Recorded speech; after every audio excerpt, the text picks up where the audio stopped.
Military, veterans, and first responders, please stand and wave while we thank you for your wonderful dedication and commitment to help and protect all of us.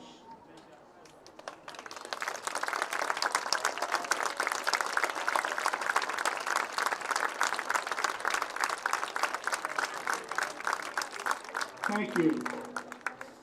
It is with great pride that the Baldwin area football family recognizes former Eagle stars Austin Moyle and Eric Clark from the class of 2024 for their service.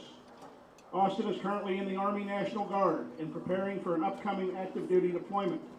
Eric is now in his second year as a midshipman at the United States Naval Academy.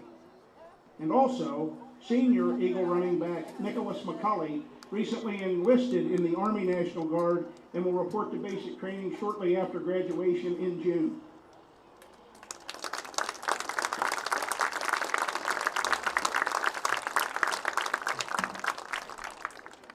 The communities of the Bald Eagle area and Tyrone school districts can take enormous pride in the incredible history of service and sacrifice of the veterans who live in our area. To put that in context, as of today, 28% of all resident Pennsylvania veterans have VA-rated service-connected injuries or illnesses caused by military service events. However, nearly 40% of all resident veterans who live in our two school districts currently have military service-connected health conditions. Those numbers by themselves show that our veterans and their families have set a very high standard for service and sacrifice. For that, we should all be both very proud and extremely grateful.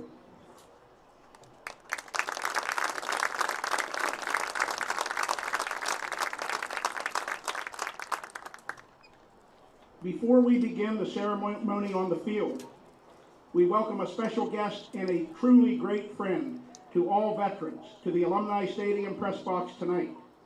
Mr. John Harlow is the play-by-play broadcaster for the Tyrone Golden Eagle football team. He graduated from Tyrone High School in 1984 and he served on the Army Public Affairs staff at General Schwarzkopf's headquarters during Operation Desert Storm in 1991. Mr. Harlow recently retired as the Director of Public Affairs for the vast Altoona VA healthcare system, where his terrific work benefited all veterans, including many here tonight, who received their health care from the Altoona VA Medical Center and its community clinics. So thank you, John Harlow, and welcome to Alumni Stadium.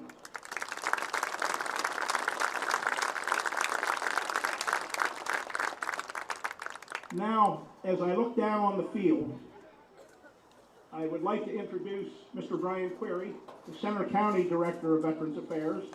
He put his hand up, and and Center County, by the way, has just over 7,100 resident veterans.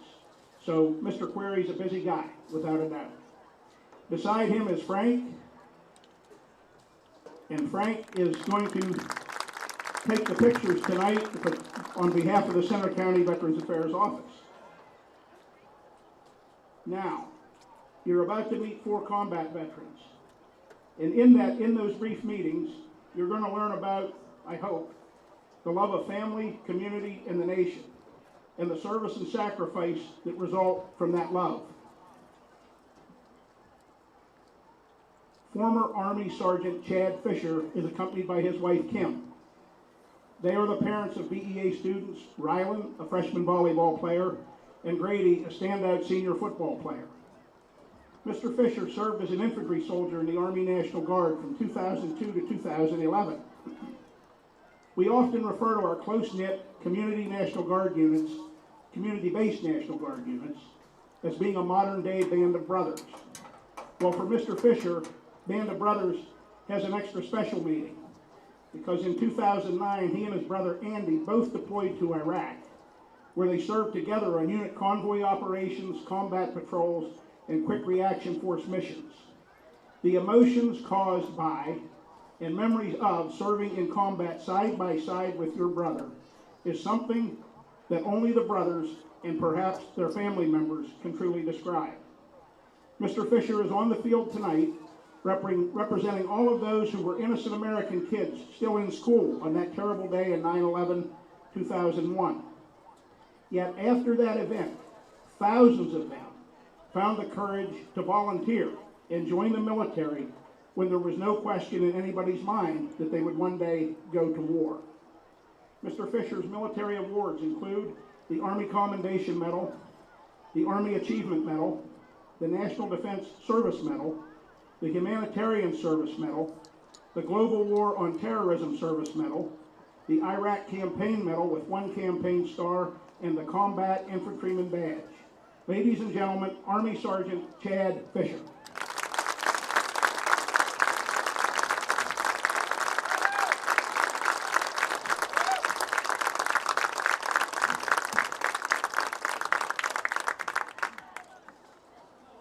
Retired Air Force Chief Master Sergeant Bob Peters is accompanied by his wife Teresa.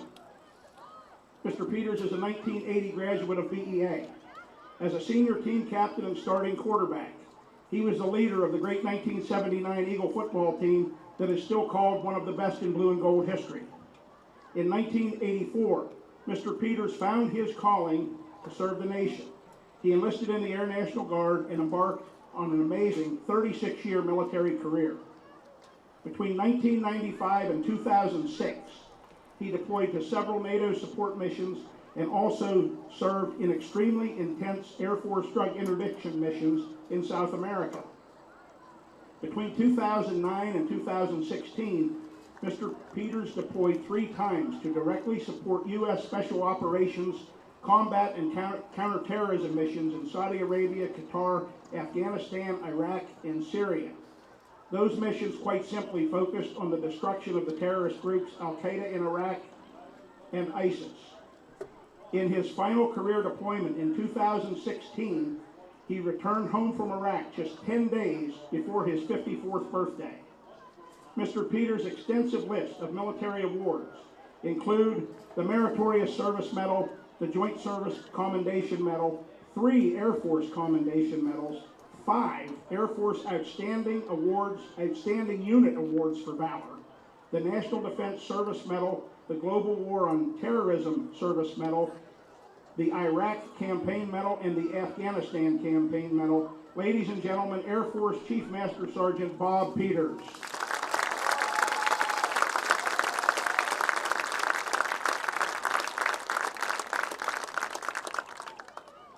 Retired Army Command Sergeant Major John Jones is accompanied by his wife Tina. Mr. Jones is a 1977 graduate of BEA where he was a 3-sport athlete, competing in baseball, football, and wrestling. For the past 30 years, he has served as an assistant varsity baseball coach for the 3-time PIAA state champion Eagles. During an incredible career in the Army National Guard that spanned more than 40 years, Mr. Jones served as a senior enlisted soldier of the 28th Infantry Division's more than 15,000 troops. During multiple combat deployments between 2003 and 2018, Mr. Jones led infantry soldiers and advised senior military officers and commanders in Iraq, Afghanistan, Egypt, Jordan, Kuwait, Saudi Arabia, and Kosovo. In his final career deployment in October 2018, Mr. Jones celebrated his awesome lifetime of military service and also his 59th birthday with his boots on the ground in Syria, where American Special Forces were eliminating ISIS as a global terrorist threat. Mr. Jones' extensive list of military awards include 2 Legions of Merit, a Bronze Star Medal, 6 Meritorious Service Medals, 2 Army Commendation Medals, the Global War on Terror Expeditionary and Service Medals, the Kosovo Campaign Medal, the Iraq Campaign Medal, the German Army Marksmanship Badge, and the Combat Infantryman Badge. Ladies and gentlemen, Army Command Sergeant Major John Jones.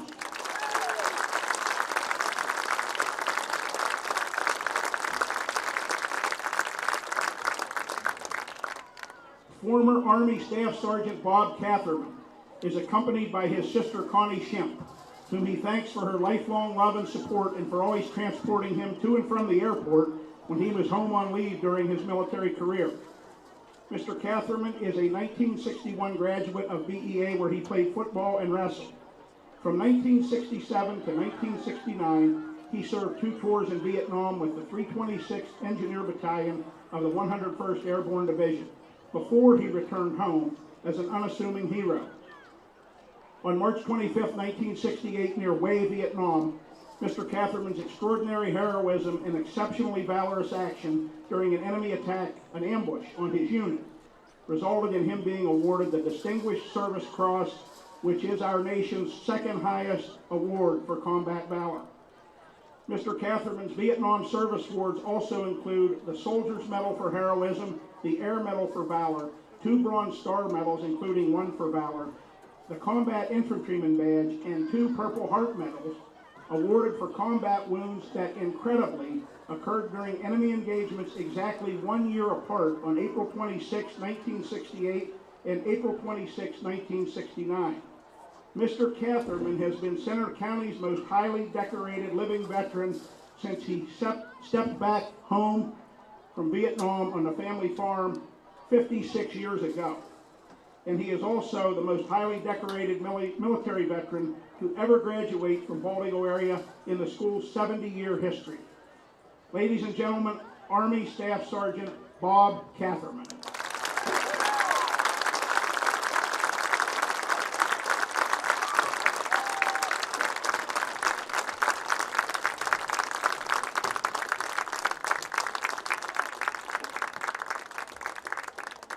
Ladies and gentlemen, this concludes our Veterans Recognition Ceremony. Now, under the Friday night lights, please all let's enjoy watching our future leaders as they play in the 57th all-time varsity football game between Tyrone and Baltimore area. Thank you, enjoy the game, and safe travels home afterward.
Friendly reminder to all fans, the use of tobacco products and vaping is strictly prohibited products.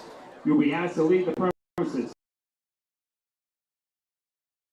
Thank you for your cooperation for helping us keep our campus safe and family friendly.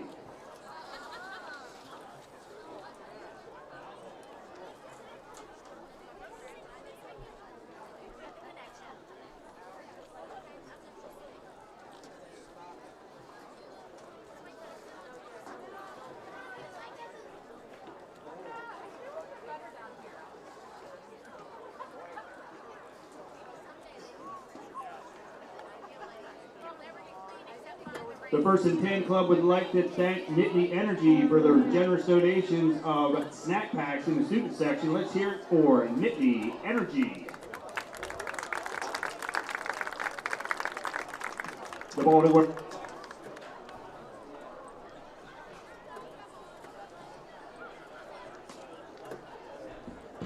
Sorry, folks, second word. The Baltimore First and 10 Club would also like to thank Eagle Tyrone Towing for your generous contributions.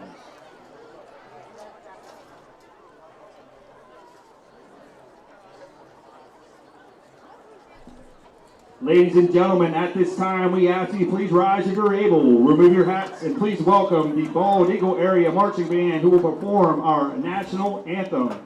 Please remain standing for the Bald Eagle Area alma mater.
Ready? Yep.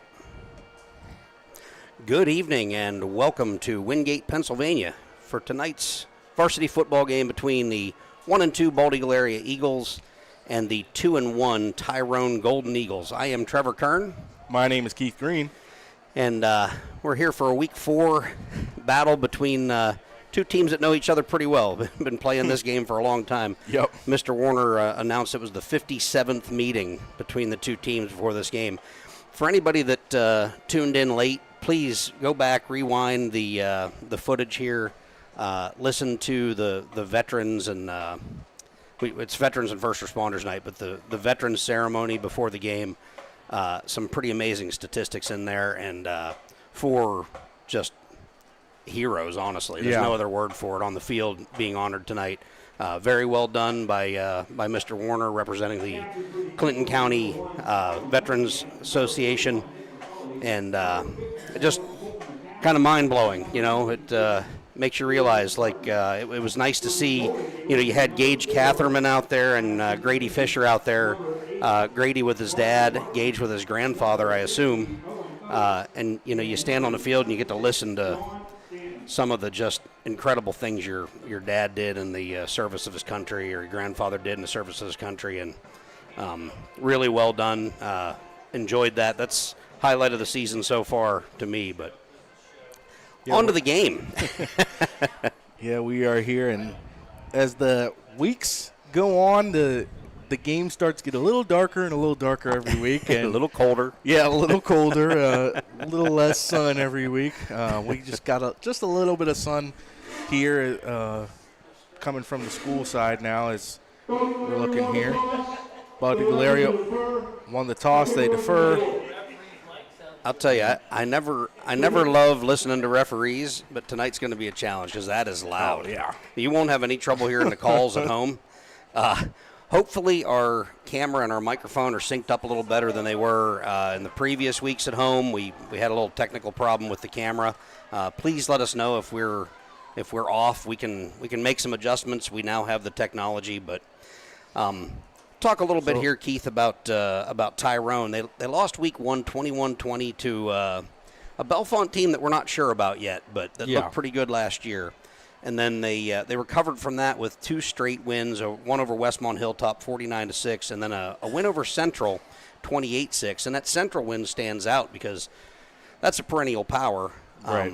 But that's also a team that's struggling. So I don't know if we know what we have, and I think it's safe to say that we don't know what we have on our sideline exactly either after the first 3 weeks. Yeah, and the first 2 weeks are kind of always a toss-up. You get your first week game is usually a tune-up game. You're usually either the person that's doing the tuning up or the person that's the tunee, I guess you could say.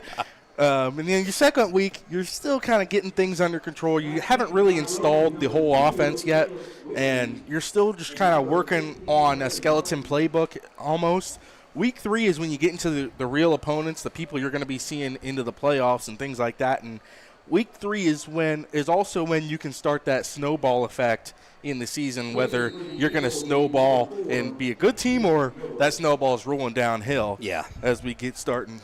This could be the start of something. I think Tyrone's favored in all the local newspapers, and should be a good one tonight. I don't know if the record books matter when this one starts. So Millward with the run-up, and he's going to squib that. It goes off of an up back, and he caught that with his knee down. That's number 27, looks like Reed Starr.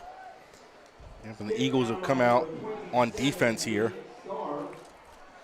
They have the ball right at the 40-yard line, it looks like. Little history here for this game, like we mentioned earlier, the 57th meeting between the Eagles and Tyrone.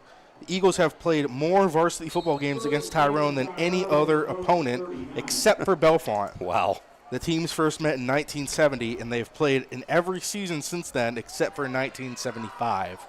So a lot of history between these two teams and a lot of bad blood between these two schools, I know firsthand for sure. Handoff. No, he's going to fake it. Little pressure on him. This is so this is what Tyrone does well, though. They throw the ball well. I think Woomer's got about 600 yards passing on the season so far in the first 3 games, which, in small school District 6 football, that's a pretty good number. Who was that intended for? That was intended for Number 12, Yep, number 12. Ben Walk. And Jackson Millward, the one who went and broke that one up. That was kind of a jump ball pass right there if you want to get into some winter sports here, really. A little bit of a jump ball on, Giving up about 6 inches. Right, I was going to say, he's got about a head taller than Jackson Millward. So that brings up 2nd and 10. Tyrone with 2 receivers each way. Now man in motion left to right. Roll out to the right. They're looking to get to that edge. And I think this is from the Penn Cambria film, we gave up that edge a couple of times against Penn Cambria. So smart call by Tyrone there, and guaranteed. I mean, they're well coached. Obviously, they've got a legend at the helm. So that's a gain of about 11 out to the 50. So Bald Eagle last time out at a 21-0 win against Penns Valley, and Tyrone last time had a 28-6 win at Central. And the last time these two teams met, Bald Eagle lost 35-28 in overtime. Yeah, that was a tough one. All right, another quick pass. That's off the fingertips of number 15, Braden Parsons. Again, he had Jackson Millward over there. Kind of picking on Millward right now. So Bald Eagle's going to run a defensive back off and run a nose tackle on the field. So I think safe to say we're not in the dime. Right. Yeah. But I would like to see big number 76 in pass coverage. That would be awesome. Mason Masulo. Little 5-2-4 here for the Eagles. I think they're anticipating that run to try and get them in, they're behind the sticks right now at 2nd and 10. And they've got it up the middle. Gain of about 4. Who's on that tackle? Looks like you had Caden Clark and Drew Nagel combined on that tackle. Down to the 46 of the Eagles. They're going to move away from that package again, back into the nickel here. Yeah, and that's the position that this Tyrone offense puts you in. They're big up front. They've got some big backs. They've got enough speed, and their quarterback throws the ball well. So really tough on the defensive coordinator trying to figure out what package to be in. Oh, he tries to go up the middle, but great play there. That is Colton McCaslin coming off his block, getting the sack for a 2-yard loss. That's going to bring up a 4th and 8 for Tyrone. And that's the Bald Eagle 48. And that is one of the keys to the game here for Bald Eagle. They're going to need to stop the run. And they're going to need to make this Tyrone team throw the ball. Because just like you said, they're a big team up front. They can really push around some weight. So stopping the run is critical for the Eagles' chance in this one. I think he wanted to throw that one, but just wasn't opening up quick, and he saw an opening that McCaslin closed down. Oh, they got a piece of that punt. Yep, get away from it. Okay, that's all right. Nagel dives on it to keep it from spinning forward, but it's going to turn into about a 9-yard punt. Who was on the block there? Was that Colin Cunningham? I did not pay close. Oh, Clark, Caden Clark. Very nice. I was just watching who they were congratulating. Now, Coach is talking to Nagel there about touching that, but I think he probably saved 5 yards by picking that up. So Bald Eagle's going to take over at their own 39-yard line.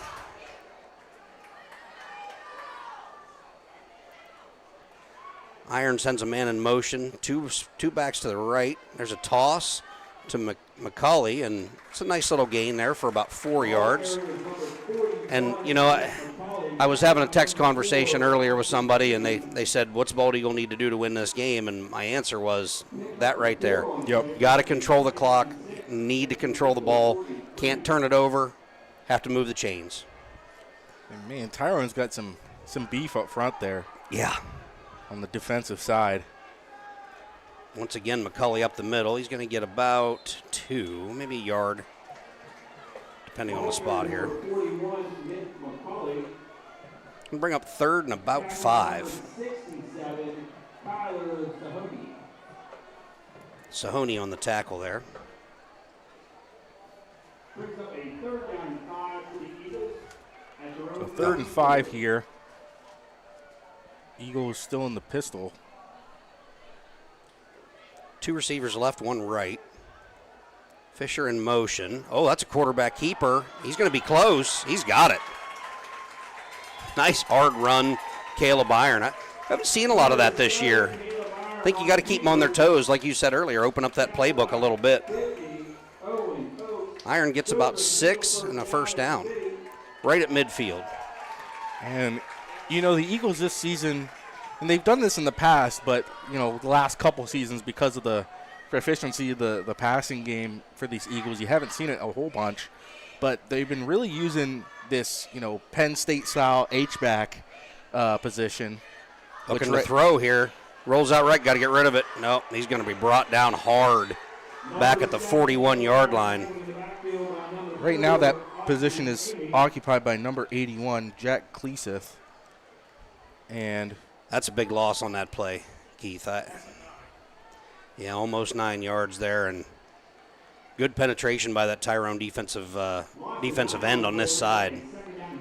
Right, and they were looking to do the handoff fake there, but nobody on the backside was quite falling for it. Yeah, and I mean, we've talked about using that tight end a little bit. It looks like that's who he was looking for, but they just didn't come open in time. Okay, we're going to get conservative here, go back to McCauley. He's going to get about 5 out to the 46. Going to bring up 3rd and very long here, almost 15. We'll call it 3rd and 14. Again, that H-back position is something that they're going to use a lot this year. Kind of a hybrid between a fullback and a tight end. You're going to see a lot of blocking from them for the run game and a lot of blocking for the pass game and maybe a little catching here and there. Got Fisher left on that last play. Fisher left and Millward right. There's the snap. A little play fake. Rolls out to the right. Throws it. No, he had a man, but he was about 2 yards out of bounds on the throw. That's going to bring out Bald Eagles punting unit. That's a safe throw. It's your guy gets it or nobody gets it. Yeah, that was more on the side of nobody gets it. Yeah, they had it covered pretty well, though. Yeah.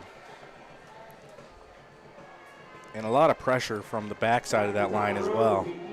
They're trying to roll him out and get him into some space to try to give him a little bit more time to throw maybe, but Fisher's back to punt. Eli Woomer back deep for Tyrone. Good snap. Good kick. Get it away from Woomer. That's going to take a nice hop. Might go in the end zone if he just waits, and it did. Unfortunately, that's a 54-yard punt, but only going to be 34 on the net. Tyrone back on offense again here. See what adjustments they make in between the first and second series. Looks like we're running the big package back on here.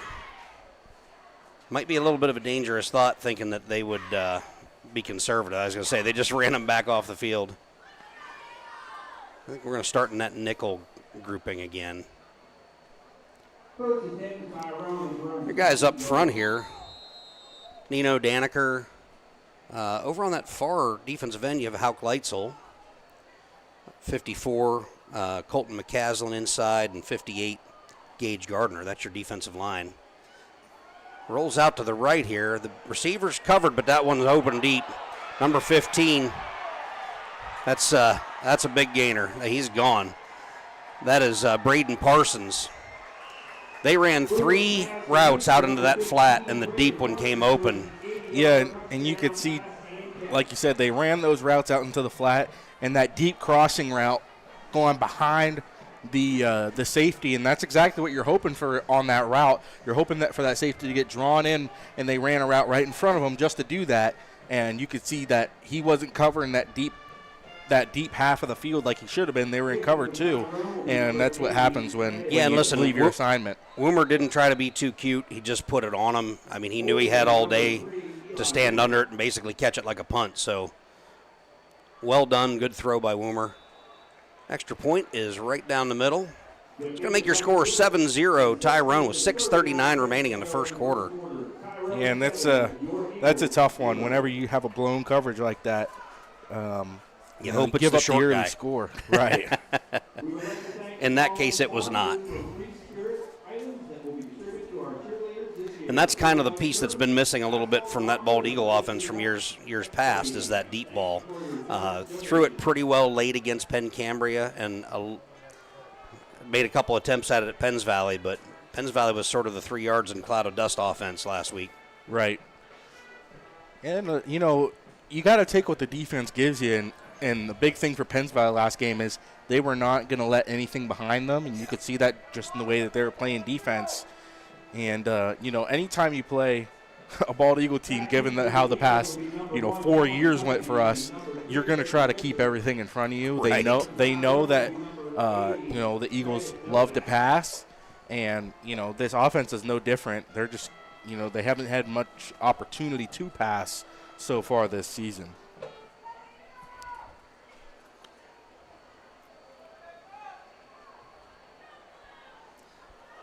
So Tyrone doesn't put anybody, I was going to say, outside this hash on this side, but he was just running on late. So your kicker for Tyrone is not on my program. I think I missed the second page, but nice kickoff. Going to be Cunningham from the 5. It's out over the 20 to the 30 and down at the 30. Good job blocking that off, and about 25 on the return. Yeah, it's going to be a good return, give them some good field position. I'm assuming that there is a page 2 to the Tyrone roster that I did not see, but doesn't look like we have it. So if you're from Tyrone and your child is over number 64, I apologize.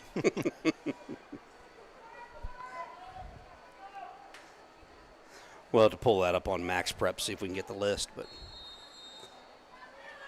all right, 2 receivers left, 1 right. Tight end in motion. Quick hitter to the tight end. Got to get upfield. Good solid run. Did the ball come out? It looked like it came out. I think the Eagles fell on it. Good heads-up play there by number 52 for Bald Eagle area. And man, that is lucky. I mean, that was Silas Wheeler. I mean, you're a bigger guy in there, but you got to protect the ball, especially when you're diving headfirst into a sea of white there. Yeah, and he got hit pretty hard. It looked like a helmet right on the ball. Yeah. Yeah, and that's something that they practice and something that you train for is, if that guy's, a little bit too loosey-goosey with the ball there, put your helmet on it and get it out. Should mention that was Cowan on the reception. Oh, nice little hole there opens up for McCulley. Oh, gets a big chunk, gets hit down low. I guess when your quarterback's your safety, you probably don't want them going forehead to forehead with those guys. So that's probably exactly the right way to tackle. That takes it out to the 46. It's a gain of 11 from McCulley. You get that big of a run, you might as well hurdle. I'll take the 15 yards. I used to get frustrated watching Ray Lewis tackle somebody downfield 8 yards and then celebrating. I'm like, that's an 8-yard gain, man. Penetration that time. McCulley's going to be stopped for no gain, maybe a loss. Loss of about 1.5 yards on the play. That was number 62, Colson Moore. Man, he is big. That's a stout young man. Yeah, and he's been pushing that O-line for the Eagles back every single play. Our Tyrone roster doesn't have weights and measures on it, but that's a big boy. Yeah.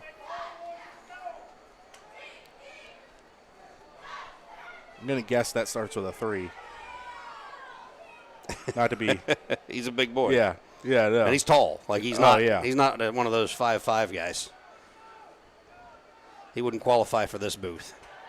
Another nice little run on the sweep there to McCulley. High tackle. Got about 4. Looked like he might get more on that. And he was tackled kind of up high there, but it's going to be 3rd and just outside of manageable, I think. So we'll see what the Eagles decide to go for here. Yeah, 3rd and 7 here.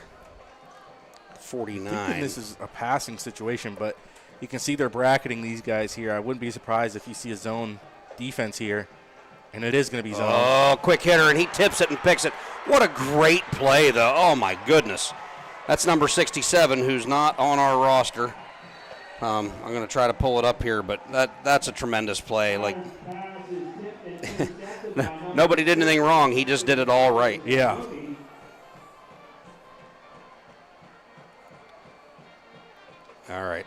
Sorry, folks, pulling up the roster here. Looks like 67 is Kyler Sahoney.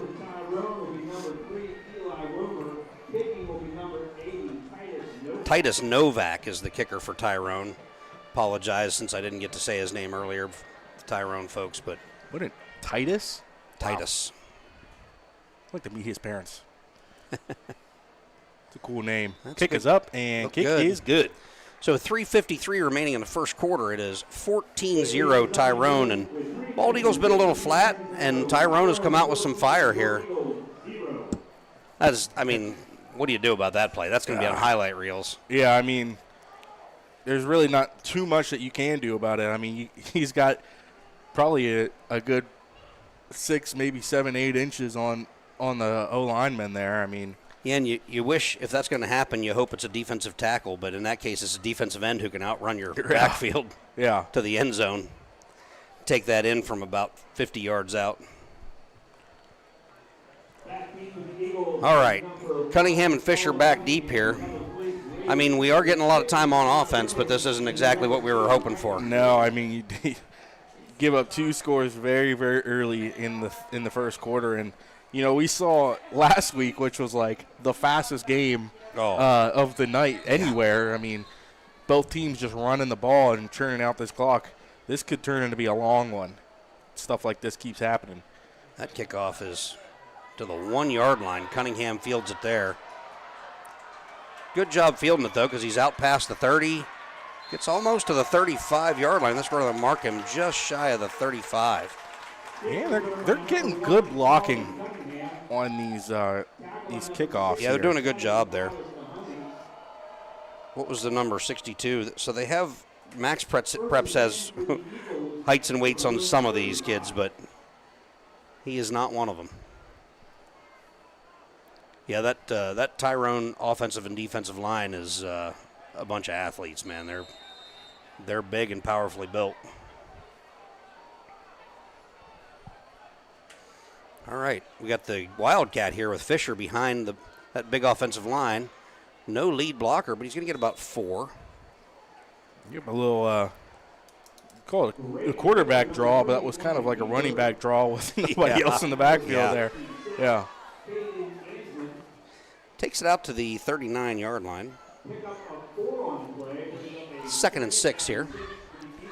Got a couple of got Luke Hosman. Good to see him on the field after that 2 weeks ago.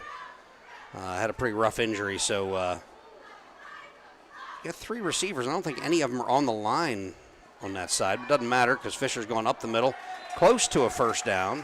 As he dives forward. Yeah, this is interesting here. He's out to the 44.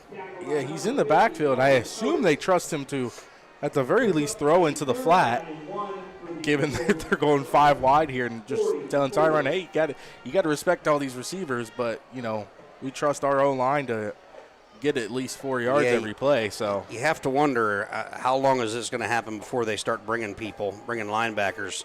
Yeah, you can see they're rushing off the edge here. He's got a lead blocker this time, and he is going to get the first down, I think. Oh, barely. Well, see where they spot him. Yeah, they marked him right at the 45. 45. Yep. That was close. But you saw that middle linebacker fire on that play. Yep, they're going to wave for a first down. That was close. And I don't know how many more times you can run that before it's going backwards, so we'll see. Still got Fisher in, quarterback. Like I said, they're at the very least going to trust him to throw into the flat out there to 42, Nick McCulley, if they're going to bring pressure off the edge like that McCulley's again. 41 over here, but, 42's Cowan. Cowan, sorry. There's the throw right They there. are going to throw it to the That's flat. to Hosband. He cuts inside. He's going to get about 4 up to the 49. And again, just nice to see him back on the field and, getting involved in the action. And they're going to put their big run stopper in there. He is not hustling onto the field. No. I mean, get lined up and snap it. That defense isn't set. There's no rule where you have to wait for them to get ready. Well, let's see what happens Back here. in They're that gonna Wildcat. go in a bunch. Look here on the defense. Boy, and they got good push on that 62, and there goes Fisher. He's got a chunk play down the sideline. He's still in bounds down to the 20. 21-yard line, they're going to mark that. That's a gain of 28. And that's Really gonna nice read, nice run by Fisher. Actually, I'm sorry, that's a gain of 30. That we were on our side of midfield.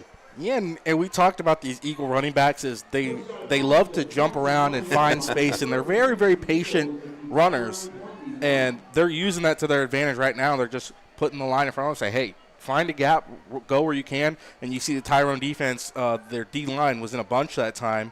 They really pinched down on the front line there, and he finds some space on the outside and had a nice run there as they get about 3 yards. As I say, even that run right there went for almost 3 and didn't really look like it was blocked for much. Well, if you get 3 yards every play, yeah, you'll never lose. That's right.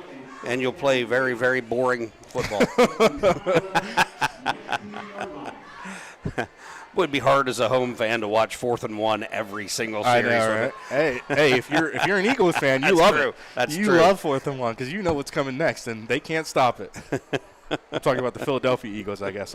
I should clarify. Yes, that's true. Because we have the Eagles and Eagles. Bald Eagles here and the Golden Eagles here. All right. Oh, man. So now we're back with Iron behind center, and he takes a shotgun snap and takes it up the middle for another, call that 2. Who's down here on an island? That's number 4, Jackson Millward, down here on an island by himself. It is 3rd down, so you're trying to. He does not have the height advantage in that matchup. No, he does not. That's Mason Amy lined up across from him, and I don't know how tall Mason is, but well, Amy has been a good player for them all year so far. He plays. He's a junior playing wide receiver and defensive back. So far, he's got 86 yards a game at the wide receiver position nice. and an interception per game so far. So that's going to be the end of the first quarter here as the clock ticks down. There's the final seconds. 14-0 is your score. Tyrone leads. Bald Eagle has a 3rd and 6 coming up, and this is going to be a long walk for the officials to get this one spotted at the other 17-yard line. And this is a good time to thank all of our sponsors. Again, thank you to all the sponsors who support us and allow you to bring all the content your way and allow us to join you in your homes or I guess wherever you are, in your car. Or, that's right. Yeah, and allow us to bring you playoff games as well. Anymore, you could be at another football game watching our football game. Right, exactly. Awesome. Exactly. See, we're a value adder to people's lives. I just want to say that's exactly why you should sponsor. If you want to become a sponsor, it's on your screen right now. Contact douglas.dyke@beasd.net. Again, that is douglas.dyke@beasd.net to become a sponsor. Boy, that's having a moment here. I'm in my feels. I've been married for almost 30 years. I've not been called a value adder in a long time. You are worth it. You are worth it. I grew up in the 80s and 90s. I don't need to hear that. I'm good. Yeah, there you go. That's a generation gap for you, folks. All right, we're getting ready to get started here in the second quarter. 14-0, Tyrone. 3rd and 7, Bald Eagle area on the Tyrone 17-yard line. Boy, what a nice night for football. Yeah. It's cooling down now. 5 wide receivers here. Haven't seen this set much, but there's a little flare out. Boy, good pursuit there. Number 23 for Tyrone, that is Isaac Johnson. He jumped that route pretty hard and you can turn that into a loss. You can see they're taking the bet that they're not going to trust Grady Fisher to throw any further than the flat because you could see playing almost like a Tampa 2 there, except they brought those 2 linebackers on a blitz. And they just had one guy sitting over top and one guy sitting in the flat, and that's who was all over that one. So Jackson Millward's going to line up here for a 36-yard field goal. Nagel's got the hold here. Tyrone looks like they're going to bring some heat on it.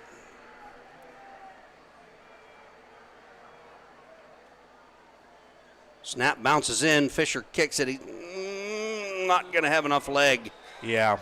That's just a great job by Nagel. Let's be clear. He got that ball set, but it was very, very late in the process. And that was I think barely maybe set, I think. Millward took a little something off of it to give him an extra split second there, and it just didn't quite have it. Well, I think instead of a fingertip, that might have been a whole hand putting that ball on the ground there. Yeah. I think that might have made the difference in trying to get that distance.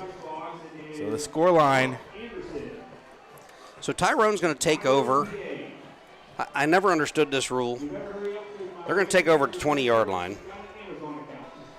And I guess that's because the ball landed in the end zone. But high school rules are completely different than every other level. So Tyrone now going 5 wide here. yeah, and we've got one safety deep. And that's Hosman. That's going to be a sweep to the left. Oh, great play. Was that Nagel? He blew that up. And he was getting blocked. He just pushed. Nope, that is number 5. That is Caden Clark. He just ran his blocker into the back, basically. Yeah, I mean, Call that no gain.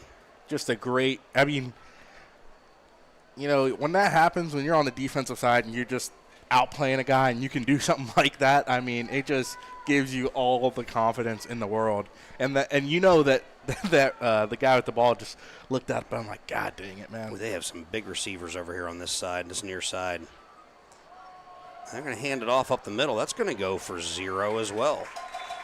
Hard to tell who made that tackle, but that is Nagel just got up off the pile. Daniker got up off the pile. Clark again. And big number 78 there. Is that Ben Clark? 76. Sorry, that is Mason Mazzullo. All in there, but Mazzullo really just stood his man up in the hole and shut that play down. So 3rd and 10. The danger down so far this season for Bald Eagle, 3rd and long, and a little bit of last season. We've got to cover some backs. He's probably going to roll out to the right. He's got 3 receivers out here. I look for that same route with the 3 deeps. Oh, that's going to be picked by Millard. He ran the route for him, stepped right around the receiver. What a great play by Millard. Yeah, wow. And that's what happens when you're a receiver and you don't step up to get that ball. He's trusting your instincts as a playmaker to say, hey, he's giving me this ball to go and try to compete for this. And Jackson Millward was the one that just jumped all over that thing. And one of the things that you learn is to high point the ball. And that ball was thrown pretty low. And so Jackson Millward knew, I just got to step up and go get to it before he can. And if I'm the Tyrone quarterback coach, I'm saying throw it higher. 2 receivers right. One comes in motion. That's Fisher. He's going to roll back out. This might be a little flare out. Oh, and he throws a double pass. He's wide open. Millard's going to walk in for the touchdown. You know, that's taking advantage of the aggressiveness. Again, you have number 33, Dylan Robinson, coming up to try and blow that play up in the backfield, weaving through blocks, but that's his responsibility out there, I believe, in the flat. And he knows it going off the field. That's a learning experience for the young man, but nice play call for an aggressive defense right there. Again, I just mentioned, I'm not sure how much, and I'm sure Tyrone wasn't sure how much they were going to trust Grady Fisher to throw the deep ball, and now we know just how much they're going to trust him to throw the deep ball. Yeah, I mean, it wasn't some 40-yard bomb, but he didn't need it. He's standing out there with nobody around him for 15 yards. Just hit him in the numbers and let him walk in, and he did that. Now Millward's going to try to add his 7th point of the night. And that's a good-looking kick. Right down the middle, lands almost on the track. That's going to make your score 14-7. Tyrone with 9:26 remaining in the second quarter here. Nice to see a little spark out of the Eagles, and that interception by Millward, touchdown catch by Millward, extra point by Millward. Man, I want him on my fantasy team. I think that would have been a good move. I don't know if you get extra points for all that, but not much of a fantasy guy myself. I just can't imagine rooting for somebody on the Cowboys. Hey, I don't drive nobody on the Cowboys. And again, I said this about Notre Dame, but if there's anybody out there who's a Cowboys fan, I'm absolutely not apologizing for that. No, there's enough of them, too. There's enough of them. They'll get over it. They'll find somebody to cry to. After the last 15 years, they're hardened. They'll be over it. It'll be fine. It's just like being a New England fan. You deserve to be as bad as you are right now. Yeah, they had a pretty nice run. You had way too much. Nice run. There's kids who have grown up in New England that have known nothing but winning. My gosh. I watched Chip Kelly destroy my team. Sorry. We're getting a little out of hand. We're talking about the wrong Eagles here. All right. Where do you think Millward's putting this one? I see a little hole here around the 40-yard line, but I think he'll go a little deeper. I think he'll usually put it go on one the sideline or the there. other. Yeah, that'd be good. Now that man moved up. Oh, they went onside. Oh, you got to tackle him now. Well, they blew the whistle there. That was odd. Yeah, what? Not This guy sure on the what. side saying something. He's going to go have a conversation, but I don't. Well, yeah, there was a whistle blown, which is why he got as far as he did. Yeah, I'm not sure what's going on right now, but he's saying he waved his hand like a fair catch. Yeah, the side judge here is saying he waved his hand. I will have to go back and look at that. I did not notice, but I wasn't really watching the man before he caught it either. I'll go back here. So he's going to mark it here.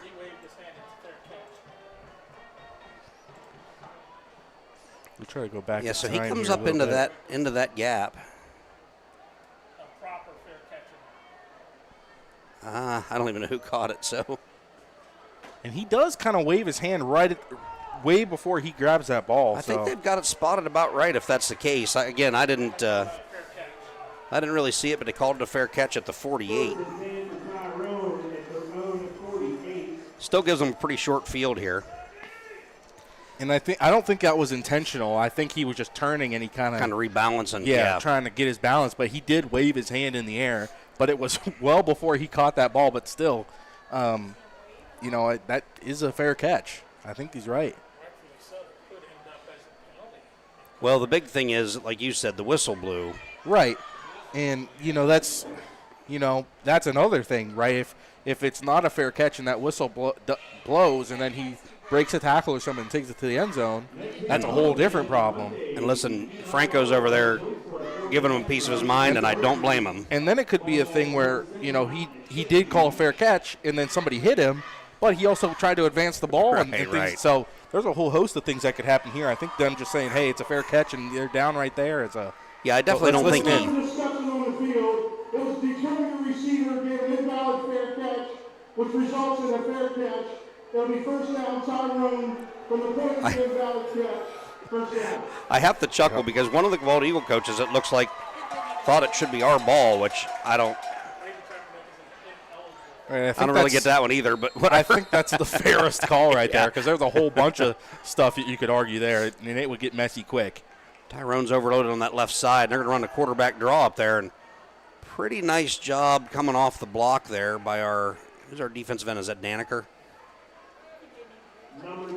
Yeah, I believe that was Daniker coming off the block to stop that for about a 3-yard gain. Looked like it might go for more. They had it blocked pretty well. It's going to be a 3-yard gain here for the Tyrone Golden Eagles. We've got 8:55 remaining in the second quarter here. And so far, Eli Woomer had that big touchdown pass, but he's thrown 5 touchdown passes so far this season. So I wouldn't say lights out from him, but oh my leg. His receiver was not looking, and Johnson, the defensive back, was. And yeah. He's fortunate he didn't put that on the numbers. If he had, that would have been 6. It would be a tie game right now. He's looking at a little comeback route there. I guess Woomer might have had a shot at him down the sideline there if he caught it, but it was going to be a big play. Yeah, a lot of. Bring up 3rd and 7. And had he come back to get that ball, it would have been a good gain. But if he hits him in the numbers, he might be gone. Well, again, you're relying on that one guy and those DBs trying to make those open field tackles, and there's a little bit of a size difference out there. All right, he's back to pass. Heavy. Oh, that's a lineman. It was tipped, but that's a lineman. I don't know what the ruling is there, but since it's tipped, I think he's allowed to catch it. Yeah. But it's going to be a loss of 1. But that young man, number 54, that's Luke Bonsall, probably not going to get a lot of catches in his career, so that 1 for -1 is going to look really good. That is like a dream come true for a lineman. Like having the ball in your hands, you're like, oh. He turned up like he knew what to do with it, too. Yeah. He just had guys around him, so. I mean, he's got the neck. So he had because it's not a neck roll, but I don't know what they call it now. But he had a reception, and now he's lining up to long snap it to the punter. Yeah, these guys are everywhere. So Bald Eagle calls a timeout here with 8:03 left in the half. Going to be a 4th and 8 for Tyrone at midfield here. Yeah, a lot of good players on both sides here tonight.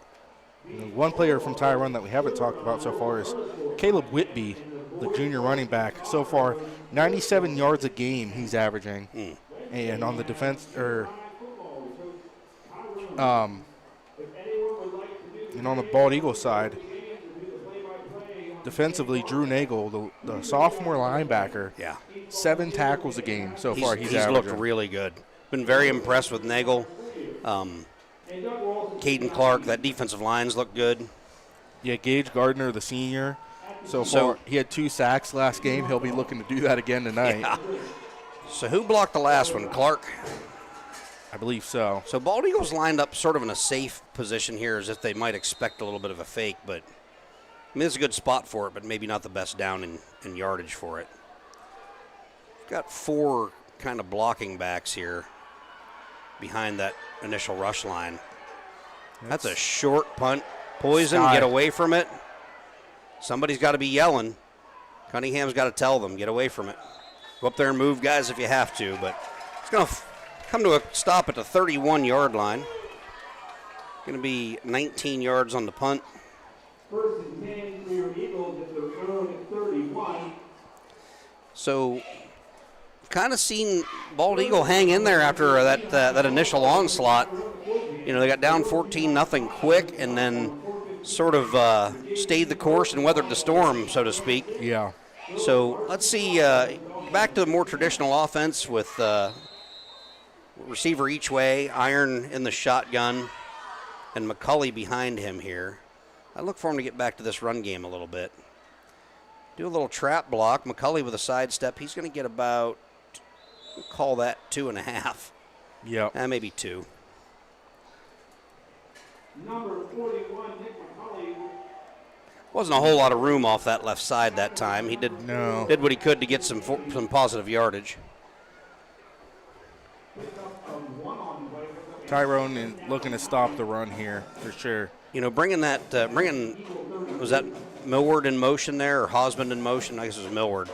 Bringing him in motion, that might be setting something up for later. Now you got Fisher in motion, and there it is. They give it to him on a sweep, and he cuts back. He's got a nice gainer. He fakes out the safety. Wow. We had a timeout on the field to pick up a jockstrap. That was impressive. And I think there's about 3 or 4 guys right now wearing white that have some broken ankles. I'll say that for sure. I mean, that was a slick move.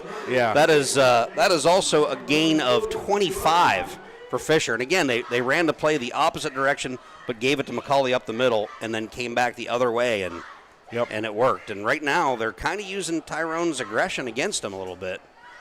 Might see Tyrone drop back into a little bit more of a base defense, which should open McCulley up a little more, but not on that play. It gets blown up in the backfield.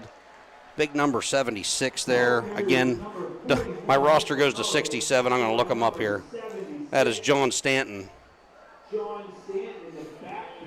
He just blew through his block and made that hit 2 yards into the backfield. And honestly, great job by Iron and McCulley just holding on to that. Oh, yeah.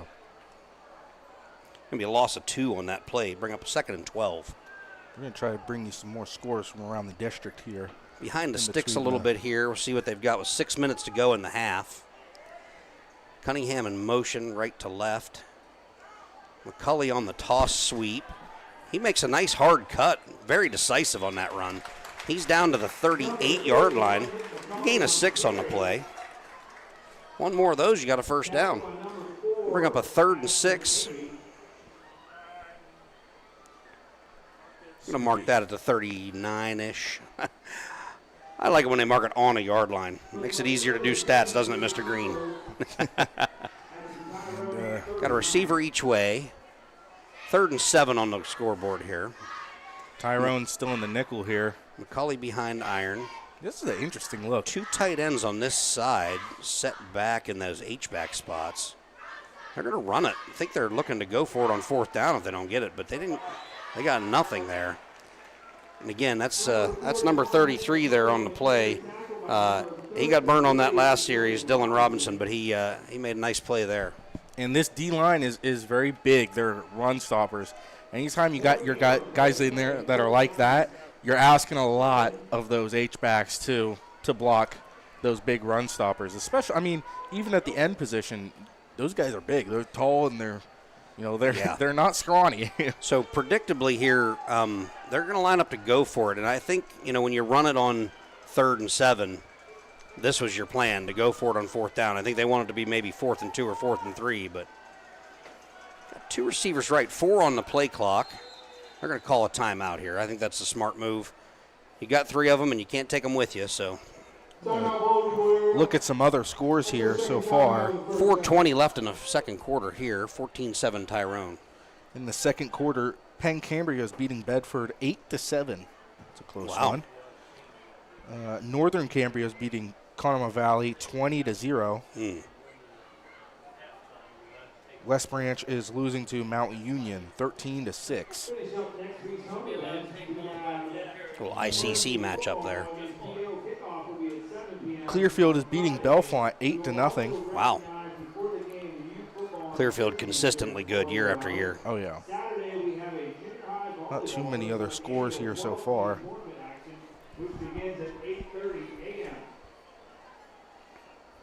So this is a tough down and distance here, Keith, because, they have to expect a pass.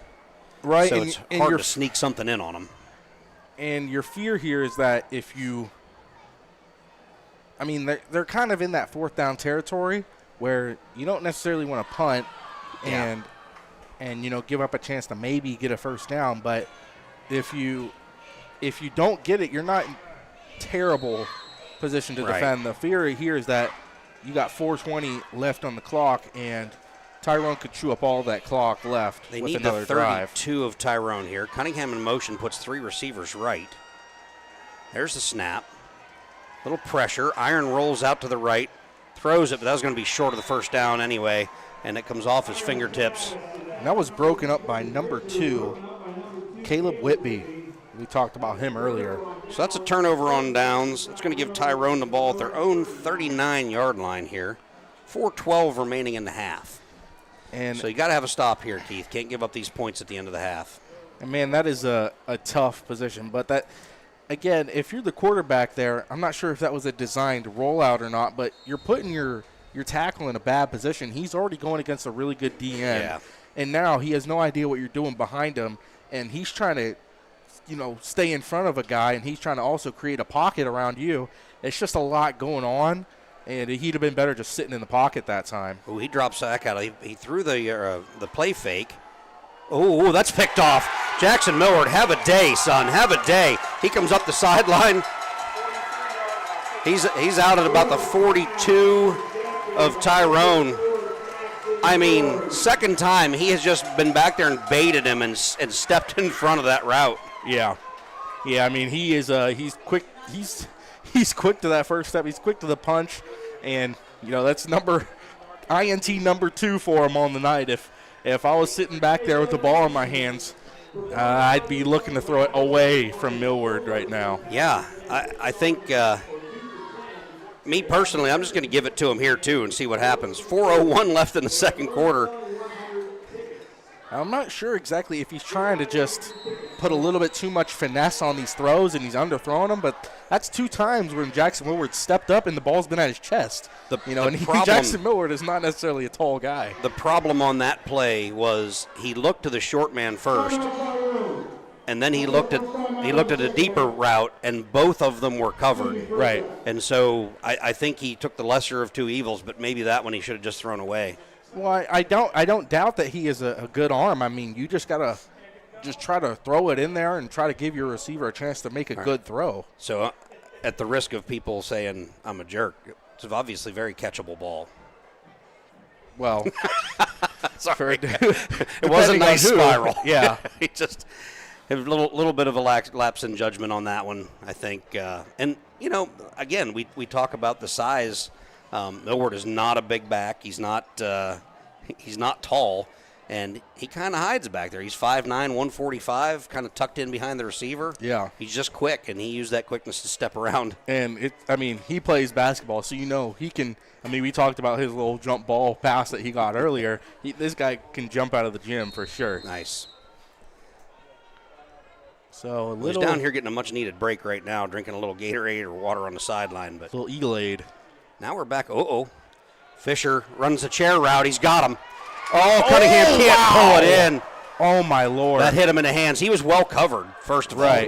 But it hit him in the hands. Like, got to give Grady Fisher some credit. That was a well-thrown deep ball. Had that defensive back looking away, running that trail position. And that was a well-thrown ball, but, again, it's those little differences that, and, you talk about anytime you do anything in life, those last 2, 3, 4% of skill is where the most work gets put in. And give Mason Namath credit, for the same thing. Oh, yeah, for sure. Because he saw that ball bobble and knocked it away. And if you put that ball maybe another 6 inches in front of him, he has that for a big gain. But you're maybe a small loss on that play. Yeah, Fisher's going to get lose about a foot on that run. Man, that's such a tough throw to give up there. Yeah, really would have liked to have had that one. 3:35 left in the half here. Got a 3rd and 10. And Iron coming off the field, or just he's coming off the field. Going to be back in this sort of wildcat position. Oh, nope, Iron just came over for the signal. So Johnson comes off the field. We got 2 receivers left. Fisher in the slot. Hosband out here wide. 11 personnel for the Eagles. Looks like they're bringing some heat here, Tyrone. Middle linebacker's coming. Got to get rid of it. He's got a man, but he underthrows it. Just short-armed it a little bit. And that looked a little gun-shy on that one, honestly. Well, he was kind of fading away from that throw, too. And, again, he's just backing out of the pocket a little too much. And, you could see that from the first 2 weeks where there really wasn't a whole lot of protection. But the protection here tonight has actually been pretty good, given the fact that this Tyrone D-line is really big, and they've been breaking up a couple of these runs. But he had a good pocket that time, and you just got to, have that quarterback sixth sense of where the pocket is around you and whether the play's getting blown up or not. So I think there is 0 chance that we kick this anywhere near Eli Woomer. Yeah, no. No, I'm telling our guy to put it. Oh, it's a fake. He does not have an open receiver, and it is intercepted. And now we've got a lot of big guys on the field trying to make a tackle, but Fisher makes the tackle. I don't know. I think he gave him a little momentum there that maybe they didn't need, but they're going to bring it back to the 44-yard line of Bald Eagle. It was interesting, and that wasn't the guy who was covering. I think that was Cunningham. That was he kind of ran this guy into that route a little bit. Yeah, you had 2 receivers in the same spot, so execution was lacking on that one. But Tyrone's going to take over to Bald Eagle 44. 2:47 left in the half here. Clock's going to be something to watch. I mean, it'll depend on how they come out on this series, but he is deep in the shotgun. He's 5 yards deep in the shotgun. Toss sweep left. There's a hold. Flag comes in right at the 45, so don't move the sticks. This one's coming back. Defensive end Daniker looked like he had it read. He was trying to come upfield, and it looked like his shoulder pads were coming off. So yeah, you can see him now. And we talked about this, but he is a handful. Yep, that is going to be holding on Tyrone here. That is a 9th grader that you're trying to game plan around. It's kind of an amazing thing when you think about it. Yeah, and you talk about guys who are experienced and things like that, and the experience part of it doesn't experience and how old you are not that's fair. Correlated so that's much. Fair. You might be in the system for a while, so you might know the playbook a little bit better if you're an older guy, but experience really comes from being on the field the longest. And you got a guy like Daniker who's playing like this as a 9th grader. He's going to be on the field for a long time. Once he's in year 4, he is going to be very, very dangerous. He's one of those guys that 5 or 6 weeks into the season isn't a freshman anymore. Oh yeah. Little flare out to the tight end there, and Nagel comes off, makes the tackle. That's going to be a gain of about 8. Yeah. Out to the Bald Eagle 46. Wasn't sure if that was just a very squishy, cushy man look there, if they were trying to play some zone. Well, you're down at 2:08 left in the quarter and a half here, and I think 1st and 20. They just didn't want to give up a deep ball, so they were playing a little bit of off on the coverage. Right. 2nd and 12 here for Tyrone. 15 on the play clock. Again, he's going to be in the pistol here. Got 2 receivers each way. It's a little bit of a dangerous position here. The way he throws that deep ball. There's another hold. Not called. Daneker got held again. He's running for his life, and that you can't throw it away like that in high school football. That is intentional grounding. Didn't get to the line of scrimmage, and no receiver out there. That's got to be a flag. Yeah. Can you re-enter the pocket after you've left? It doesn't matter in high school. Okay. Yeah, the pocket doesn't matter. You've got to have basically somebody in the area. Well, we saw that early flag. That's for sure going to be a hold. Did they drop a flag? They're talking about it. Yeah, there's a flag on the field at the Tyrone 48. Trying to discuss whether that's going to be 2 again, penalties on that play. Give Daneker credit there. There's no offensive holding. Okay. How about the intentional grounding? I'm a little unclear on that one. Somebody's got to explain it to me. Well, let's see here. He's looking at. Okay, so he left the pocket and returned. I don't know. It didn't make it to the line of scrimmage. Yeah, That's it didn't. the problem. It didn't. It was 2 yards short of the line of scrimmage. You know. But it's 3rd and 12 after all that. We are in a dime package here, 3 down linemen. And Daneker getting a little heat again. He's got a receiver down there. That's going to be a 1st down. That's a heck of a catch right there by number 4 there, Ashton Amy. Again, you're down out. 27, gain of 19. Once you get out there into that secondary, you're kind of hoping that your O-line is, at the very least, creating some pressure there on that throw, but the pocket was well established that time by the O-line. I don't know if I love the 3-man rush with this offensive line and his arm. I think you got to bring one extra guy from somewhere, but we're down under a minute here and a half. And he's going to take it himself. Great job, Grady Fisher. And Daneker comes over and finishes it off, but that was a shoelace tackle. He turned there. him inside and caught the top of his shoe. So where are we at? Down at the 23-yard line, a gain of 4 on that play. And clock's ticking here. 34 seconds left in the half. All right, they're trying to go quick here, and that's why they're going with the double twins look here. That's a screen. You can smell it. Got to make a tackle. He should have got out of bounds, and he did not. And he's down about the 14-yard line. 16 to go in the half. Tyrone's got to use a timeout, and they do. He is at the 14-yard line. That's a gain of, we're going to call that 9. Oh, and there's a flag, and that's going to be some. That really looks like it's going to be some type of a. Yeah, something on the Eagles here. Yeah, a discipline issue. Yeah, Coach Nagel would like to have a discussion about that. I don't know if this flag is on him. They're putting it at the 15. He is complaining about linemen downfield, I think, but I thought the pass was behind the line of scrimmage. I don't know. We got a friendly reminder, fans. This could be a sideline warning. I'm not really sure. Yeah, we'll see. With 14 seconds left, you figure, and Tyrone has 1 timeout, you figure they've got 1 play to the middle of the field and use their timeout, or, if it's a completed pass or a run.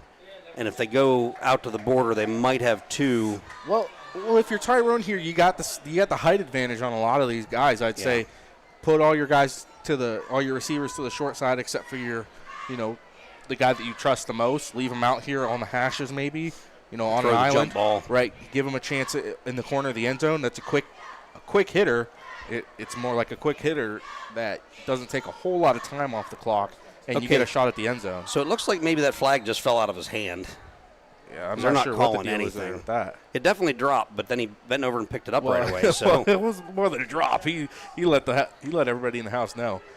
So 14 seconds remaining in the half. Tyrone has the ball first and 10 at the Bald Eagle area 15-yard line. 2 receivers each way. Takes the snap, drops back. He's got some heat on him. Really good coverage, but almost made the catch out there.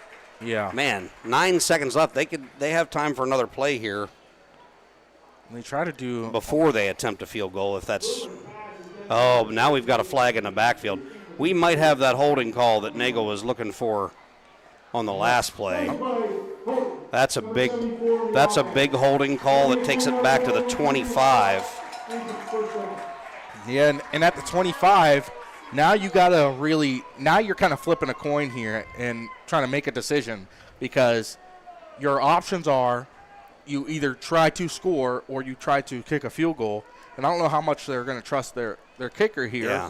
You know, we haven't seen like him he has so a good far leg. this week. Yeah, it looks like he has the distance for this. The question is, you know, again, they do have one timeout remaining. So right. I would watch the middle of the field here. I think that's where Penn Cambria burned us a couple times. So and that looks like he's looking middle. Maybe. And Daniker putting the heat on. He's got to throw it away there.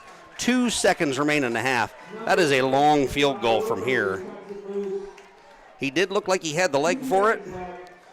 Again, you're on They're bringing that field goal team in. Well, now you're on the hash, so it gives the Eagles a very easy, side to rush from in terms of advantages.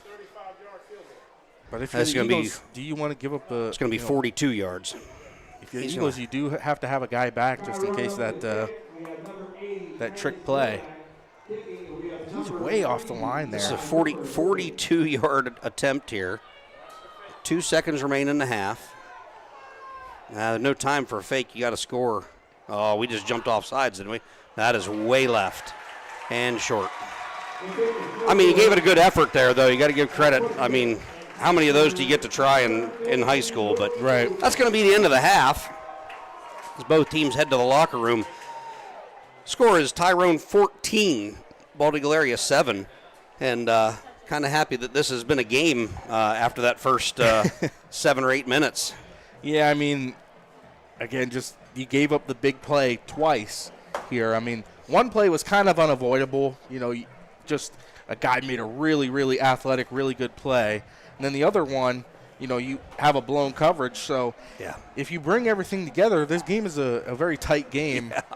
And Bald Eagle showed some life there. I like what I saw the later part of that half, and if they can make a couple adjustments at halftime, who knows? Could get very entertaining. But folks, we're going to keep the sound on for the halftime show. Let you enjoy the Tyrone Golden Eagles marching band, followed by your Bald Eagle area Eagles.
Get another round of applause for the Tyrone Marching Band.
Travel with us down the back roads as the Pride of the Valley Marching Band presents our field show, Highways and Harmonies. Selections include Sweet Home Alabama, Take Me Home Country Roads featuring our brass trio, Isaac Polis, Henry Bacon, and Nick Linville, and The Devil Went Down to Georgia featuring our mallet trio, Gideon Fry, Cody Geringer, and Miles Warner. Student Commanding Officer is Parker Shaw, and featured twirler is Haley Bronson.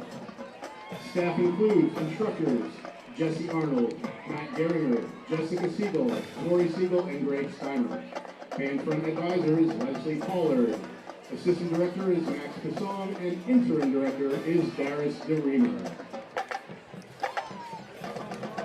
Drum majors Abigail McCloskey, Onyx Davison, and Hattie Heverly. Are you ready to travel on the Highway of Harmonies?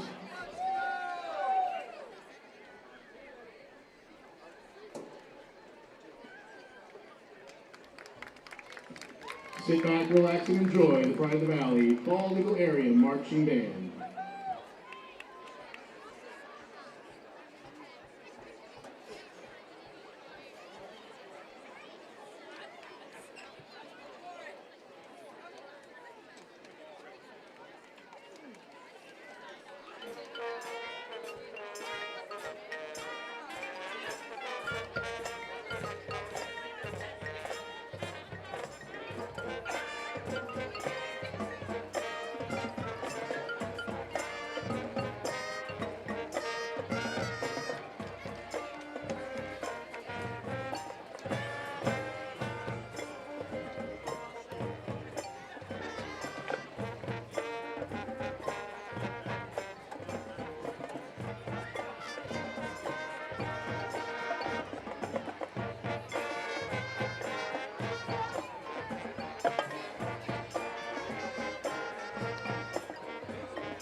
Here for the pride of the Valley, Bald Eagle Area Marching Band.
We'll be all right. Ready? Yep. Welcome back, everybody. Hope you enjoyed the halftime show. I will say the Tyrone band is not big, but they sounded really good. Yeah. And Bald Eagle area band, no slouch either. It sounded just as good to me, but I am definitely no professional. But I did stay at a Holiday Inn Express last night. So kind of an exciting game here. We got about 30 seconds till the halftime clock runs out. And 14-7 lead for the visiting Tyrone Golden Eagles. Going to see how the halftime adjustments went here. Yeah, I mean, if you're the Eagles, you're just looking to get some more opportunities and maybe show them a look that you haven't showed them so far, or a new look that you haven't brought out so far this season. Yeah. Like we mentioned earlier at the start of the broadcast, that, those first couple games are kind of really just, to try to get your offense together. And now in your third week, you should have the bulk of what you want to run this season already installed. So how many high school games can you say that you saw 2 missed field goals in the first half, one by each team? So Tyrone did receive the opening kickoff. So Bald Eagle will receive the second half kickoff. Looks like we are switching ends of the field, which is awful if you're Colin Cunningham and Grady Fisher back here, because I'd be taking my time. You've got to go like 96 yards to get to your spot. So we'll see here. It's kicking off. I think it's number 80. Probably, yep. And again, I have to go into the Max Prep site to find names, so apologies to his parents. Yell at our AD, right? All right.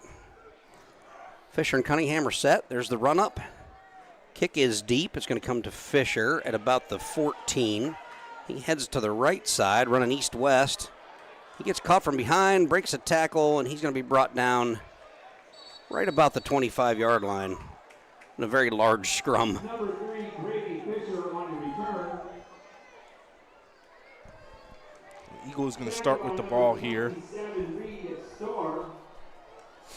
Iron is out there on the field. That's kind of a weird thing where you got to call into question who's a quarterback catching the snap here. But Iron is out there. Yeah, so we had some positive things there at the end of the half, really the whole second quarter, and I'd like to see if we can continue that, see if there's any adjustments made. 2 receivers left, 1 to the right. McCauley behind Iron. Shotgun snap. He's straight back to pass. Steps up. Not a lot of room there. He flicks one out, and it's intercepted by a defensive lineman. That is number 58. I don't have a 58. I'm like, oh no, maybe it's 56. Dalen Graham, maybe? Those Tyrone numbers are hard for me to read. Maybe it's 50. Owen Oakes, I believe. Really nice play. Defensive lineman getting out there and just stretching the field side to side. But yeah, tried the little jump pass, and he got hit as he was throwing. But, again, it was just one of those situations where you didn't have anybody open, and you just need to throw the ball away in that situation. Yeah, I got a little cute with it there. So Tyrone's going to start with great field position here. Not the start we wanted to the first half or the second half. There's the handoff to the tailback. That's number 4. That's Ashton Amy. He's down. He gets about 6 on the play, down to the 22. He's tackled by Luke Hosman, whose father won the 50-50 at halftime. Little piece of trivia you won't get everywhere. It was a nice number. It was not something you have to report to the IRS, but it was a nice number. Another handoff up the middle. This time it's shut down by that interior and like Blake Hauk-Leitzel in there as well. Mr. Gardner doing some business in his office in there. So it's going to be 3rd and about 4 here for Tyrone. Yeah, just a gain of 1 on that play or no gain. I give him about a half a yard, but yeah, 3rd and manageable, I'd call it. Interesting play call here, though. I kind of look for him to roll out and maybe give himself a run-pass option. Got Hauk-Leitzel at the end on this side. And that's what they're going to do, roll them out, throw little short throws there down to about the 15. That's going to be a first down, gain of 6. Yep, caught the ball, got out of bounds there. Safe throw, smart play call. Tough to cover that flat route there. Right, and you saw that outside backer creep up expecting a run that time and just had his man out in the flat wide open. I think he definitely had the option to run there if he wanted to, but he made the right choice there. They're actually going to put the ball at the 14. First and 10 there. Man goes in motion left to right. Another roll out to the left side this time. Gardner's giving chase, but that's a big man. He's going to complete that down to the 1. Could not see who that receiver was. It's a larger number, 45 maybe. Yeah, that quarterback had a man wide open in the end zone. Not really sure what the hesitation was there. They said that was complete to Mason English, but there is no way. Maybe that was 15. I don't know. Definitely looked like a 2-digit number to me. All right, so they have first and goal at the 1 yard line here. I formation. Tailback, going to walk in for the touchdown. That's Ashton Amy. Pretty much untouched there, and the Eagles just a little bit shell-shocked after that opening turnover here. That's going to make it 20-7 here with the extra point pending.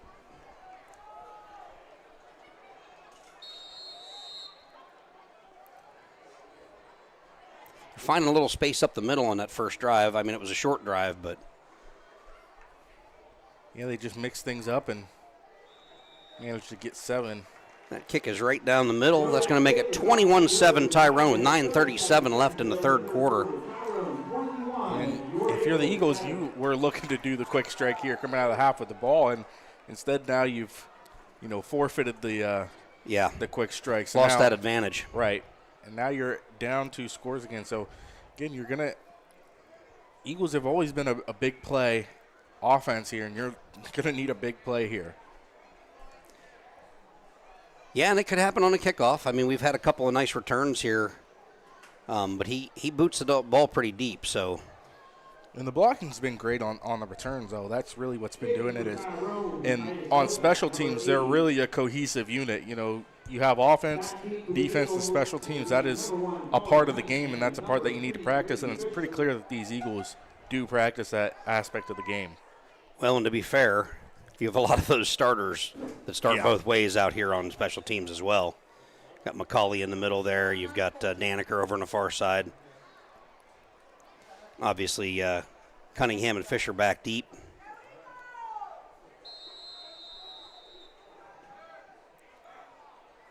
There's the run up, and there's the kick. Again, it's deep. It's going to be to Fisher. He cuts it back toward the middle.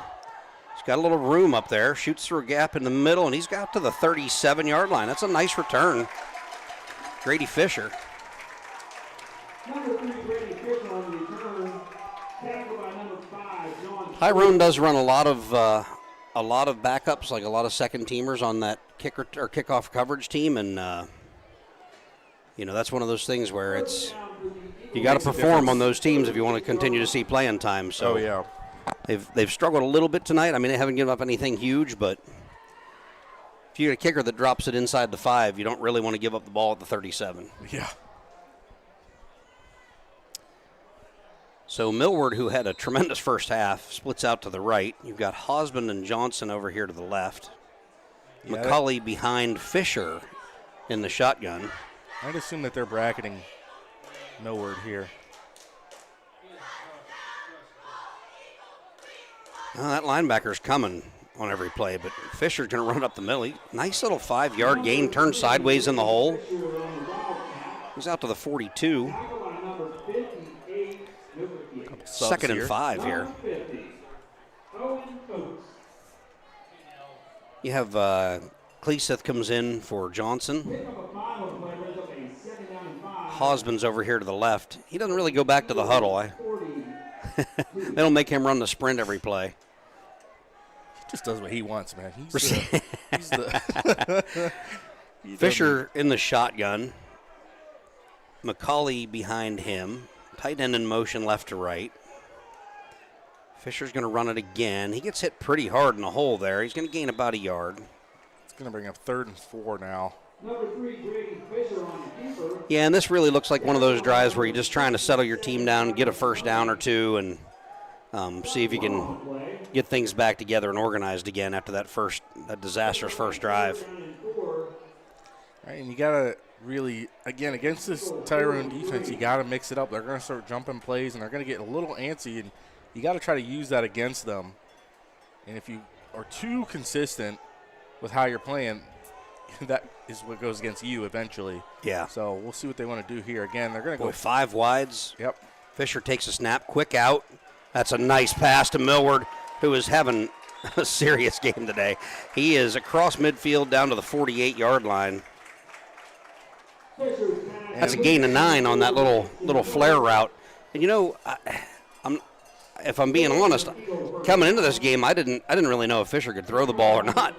And he's thrown it pretty well. I don't know that he has the biggest arm, but he got that ball out there quick and in front of Millward and allowed him to run for it. The main thing here is they're stretching out this defense, and he's obviously a running back, so if he can find those gaps in the D line and make it happen. So he's kind of a dual threat here. Oh, rolls the snap back there, throws it out to Johnson. They calling that a catch? I was gonna say I think that's an incomplete pass. Wouldn't have mattered much. It was pretty much a 0-yard gain anyway. But yeah, that's even dangerous throwing that pass because that snap was bobbled, and now you don't have that just turn and dart out to the side like that. Yeah. That screen is supposed to be. Now you're giving that defensive back time to play up. He did a nice job of getting his head up and seeing the receiver, though, before he threw it. I mean, he threw it a little short arm, but that's to be expected. The snap really just rolled back to him. Yeah. Well, I take that more than over the head. 2nd and 10 at the Tyrone 49 here.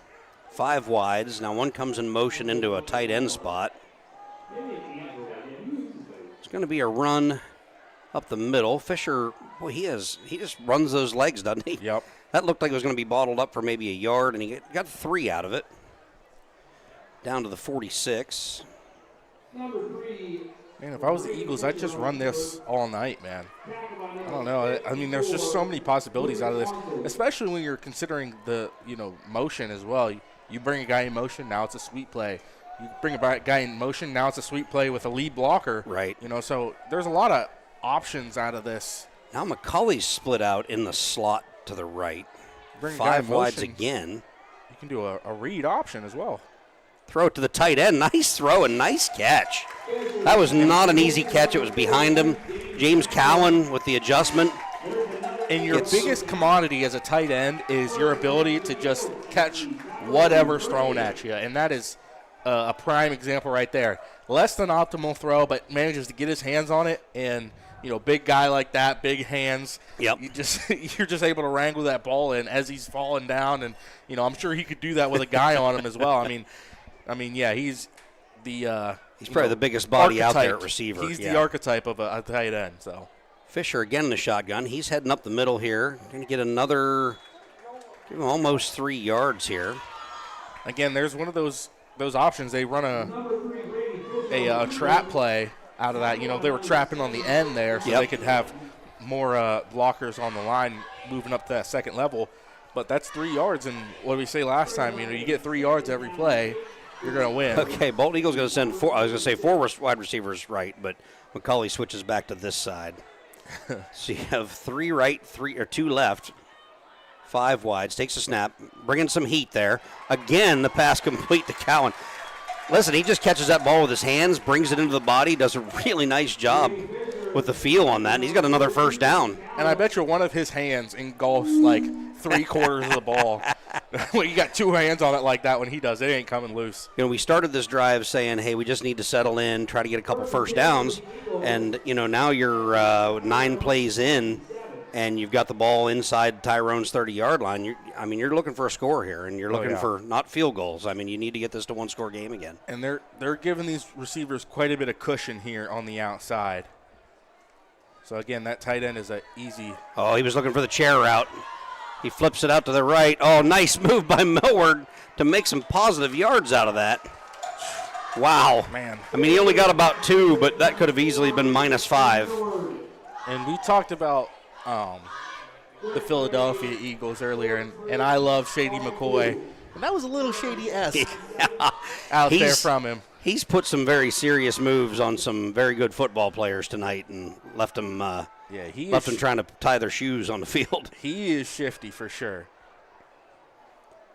He's feeling it tonight, so we'll see if they find a way to get the ball to him. They were trying to run that chair route, that down, out, and up off the pump fake, but all right, Johnson switches left side to right side. You got three receivers right, 2 left. Again with the out route, Hosman comes back and makes a nice adjustment to the ball. He's down to the 21, gain of 4. And Grady Fisher's putting the ball where he needs to put it right now. Yeah. I mean, they're not big play routes. They did try one there, but when he's dumping it off to the short guy, he's putting it right on his hands, out in front, keeping it out of danger right now. So, going to be a 3rd and 3 here. Yeah, if I was Grady, I'd be taking off one of those gloves, that right hand glove. Yeah, the one he throws with. Yeah, I know. I mean, I know there was kind of like a weird era when the gloves got really popular, and kind of there was a couple NFL quarterbacks trying out both we had the 2 gloves. men in motion on that play. Fisher rolls out. He's going to try to run for it here. He's going to be short. They did not throw the flag on that, and I don't exactly understand. We had 2 men in motion there. Yeah, that was interesting. Just to show that I'm an equal opportunity Hater. complainer. So we're going to have a 4th and 2 here, and it will be the 12th play of the drive. And this drive has been pretty much all without Caleb Iron. It's been the Grady Fisher show on this series. So Yeah. I mean, I think you're going to see some linebackers coming on this play. Back to that 5 wide receiver route. again, they're at a forefront. They got the linebacker playing over in coverage. And He may have been able to run that. Oh, nice catch again by Cowan. He breaks a tackle. He's down inside the 10 to about the 7-yard line. Man, Listen, that was a dangerous throw on 4th and 2, and Cowan goes up and gets it. And, man, again, you talk about the archetype of a tight end. You just loft that ball up there, and he just jumps up out of nowhere and goes and grabs that ball. He's like, I mean, his knees are at people's heads when he goes up to try to get that. I mean, yeah, that was a great catch. Difficult throw to execute, but great catch. If I was Cowan right now, I'd just be telling him, hey, find a gap, sit into the end zone, and just deliver it up high where he can Fisher go get again it. with 5 wideouts. This is the adjustment they've made, but Fisher's going to get stopped. No, they blew it dead. Yep, they blew the whistle. I didn't see when it came out, but I heard the whistle. So. Yeah. You get down to about the 6-yard line on that, a gain of 1. This will be the 14th play of this drive, 2nd and goal from the 6. Millward comes off the side. Tonight I think I'd let him play every play and then maybe drive my car home. They try the little pop pass, and Cowan makes a catch. Oh, my goodness, in traffic. That was ridiculous. Man, talk about a guy you want on your fantasy team. This was the James Cowan drive. We got 2 on this drive right now. He had no long-distance catches. 12 yards was his longest catch, but every one was important. Every one was a first down or a touchdown. And, Grady put it up there, give your big guy a chance, and he went and got it. And when you got a guy like Cowan, it really limits how much zone you can play, especially with the linebackers, because you got to keep a guy on him or else he does stuff like that. We have a James Cowan fan in the booth, so we had to make some space for some yelling. The extra point by Millward is his 8th point of the night. I think the Eagles know the sauce right now. They know the equation. They know what they got to do. If it ain't broke, don't fix it. I'm looking to get a 3 and out right here and do the exact same thing again. That's the big thing. They're going to need to get a stop. And, in that first series, Franco showed me he'd made some halftime adjustments that we're going to have to readjust to. Well, they've had a couple stops and they've had a couple yeah. opportunities, and we just haven't been able to execute so far. But when you have a drive like that where there just seems to be no stopping this offense, you go right back to it and, you make them try to adjust on the fly. Yeah, and you got to give the offensive coordinator and Coach Nagel credit. Again, we've said it all year, but it's hard to adjust when you have an offense that can go 80 yards in 15 seconds. Yeah. It's hard to adjust to different personnel, but again this week they've done a nice job of showing their patience, taking what the defense gives them, and sometimes taking a little more, but not forcing things too much. And we talk about. Obviously the Mountain League doesn't exist anymore. We're in the Laurel Highlands.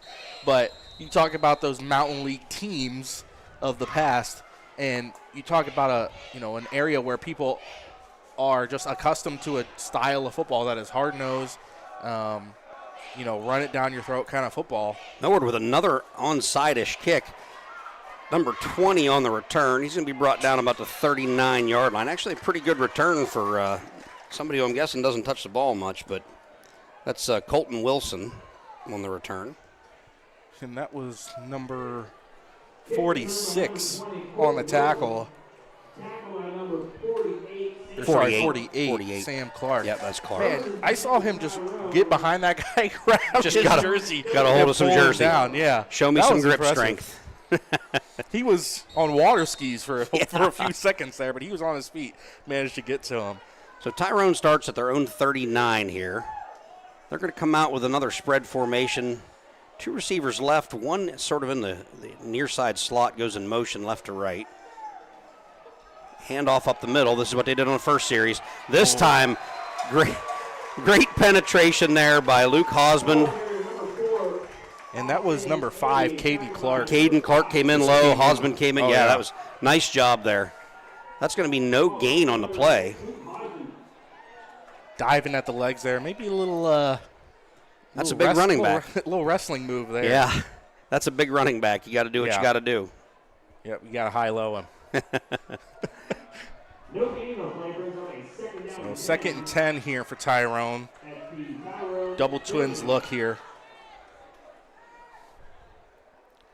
Another man in motion left to right. They fake that same play. They're looking deep here. Johnson's on the coverage. He's well covered down there. Good job. That trail route by Johnson falls harmlessly to the turf there. Yeah, just not enough under that one. But it looked like it was kind of in the right spot. A little bit underthrown, but just a little too far out in front of him, too. So a little self-scouting here, but, early in the game we saw that kind of speed sweep work. And Tyrone really hasn't gone back to that, and I'm not sure why. Their backs are not what I would describe as scat backs. They got some big guys back there, but their quarterback's got some wheels, and he's who ran the first speed sweep. Well, again, this is something that these DNs have really focused on, which is containment, and they've had some problems before. Deep throws incomplete. Over Hosband's grabbing a knee, and the receiver's down. I don't think they were. That was one man 5 yards behind the other. So, that's a cramp here for the Tyrone. Cramps for both. Okay. That's me breathing out. Little time to promote Eagle Aid. Eagle Aid, as he cracks open an energy drink.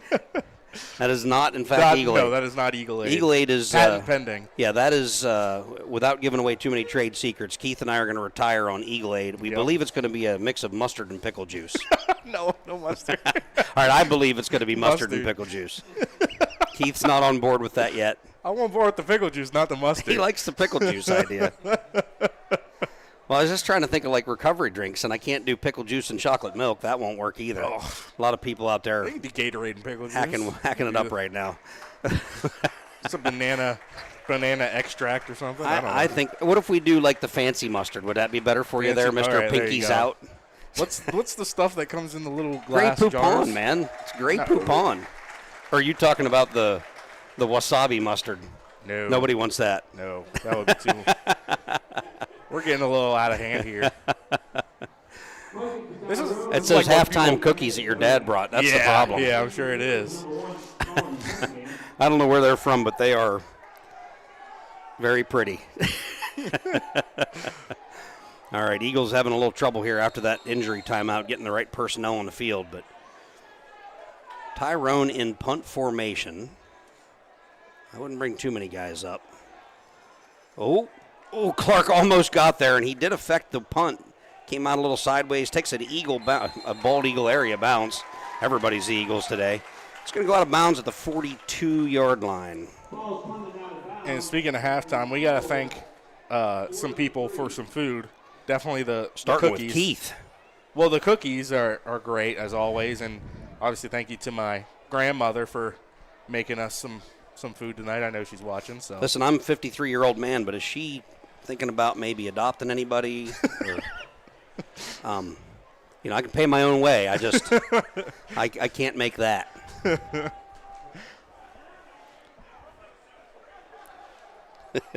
So and this is always once you get a team that's passing like the Eagles are right now. Oh, that was almost picked off. That's a dangerous throw, and you got to give Johnson some credit there. He kind of played defensive back and boxed out a little bit. Well, and that's the kind of throw that we were talking about earlier, where except for this time, there really wasn't an opportunity for Bald Eagle to come up and get that ball. He was trying to turn, and that ball is supposed to be already with him, and now he has to try to go track down a ball. So it, a little bit underthrown, but again, that's a throw on the run, and he's trying to throw over much taller guys. And as I was saying earlier, you can see now with the team that's passing like the Eagles are, they have their safeties in a lot softer coverage, but they're bringing them up for this play. They're expecting run, and it is a run. Boy, they faked that sweep, and Fisher just chugging those legs. Look at that. He's going to get almost 7 yards on that play. And, again, that sweep motion pulls that linebacker out of there. Oh, yeah. And, we've proven that man-on-man we can get 3 or 4, but when you take one of theirs out, it becomes 7. Right, and again, it's because you have to respect the pass, and it's because they established both the pass and the run, which is so important. And, again, I love the West Coast style offense, and I was, kind of trending towards that. We're going to the end of the third here. As we get to the third quarter. The scoreline, 21-14, and a great time to thank our sponsors. Thank you to all the sponsors that are here for Eagle Ambassadors. If you'd like to become a sponsor, contact douglas.dyke@beasd.net. Again, that is douglas.dyke@beasd.net to become a sponsor. And as I was saying, this area is, obviously there's a lot of people that still remember and were probably part of the Mountain League and just that old school style of football. When you play like the Eagles do and you run you try to spread everybody out, a lot of those outside linebackers are not used to covering people.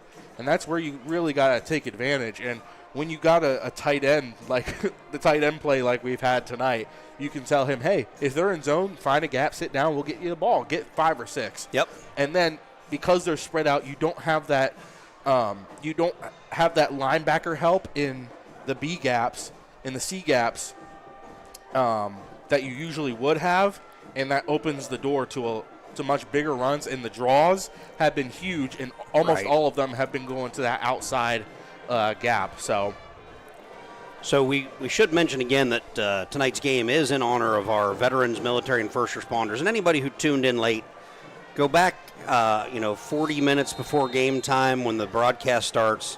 Listen to that broadcast at the beginning of it. Todd Warner honoring some of our veterans. Fisher is churning his legs, but he's not going to get the first down. He's going to get about 2. They're saying the ball came out, but it was pretty well after the whistle. It's hard to hear that whistle, which is funny because the referee's microphone is not hard to hear.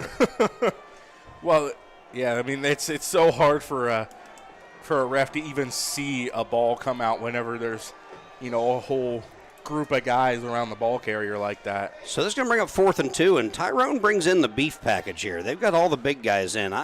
Eagles are going to look to punt it away here. Are we?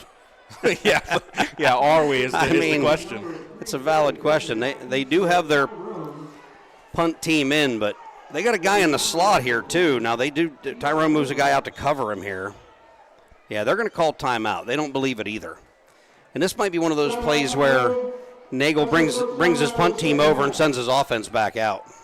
Well, and again, Tyrone has to use a timeout here. And, you know, these teams, again, we talked about last year, these teams went into overtime in a game where it could be that, I mean, this is only a one-score game, folks. Yeah, in a game where it could be that close, those timeouts matter. That's a big timeout that they're using up here. So the one problem with this little Wildcat offense we've had in the second half is that Nick McCulley's not really getting his hands on the ball much. And, no.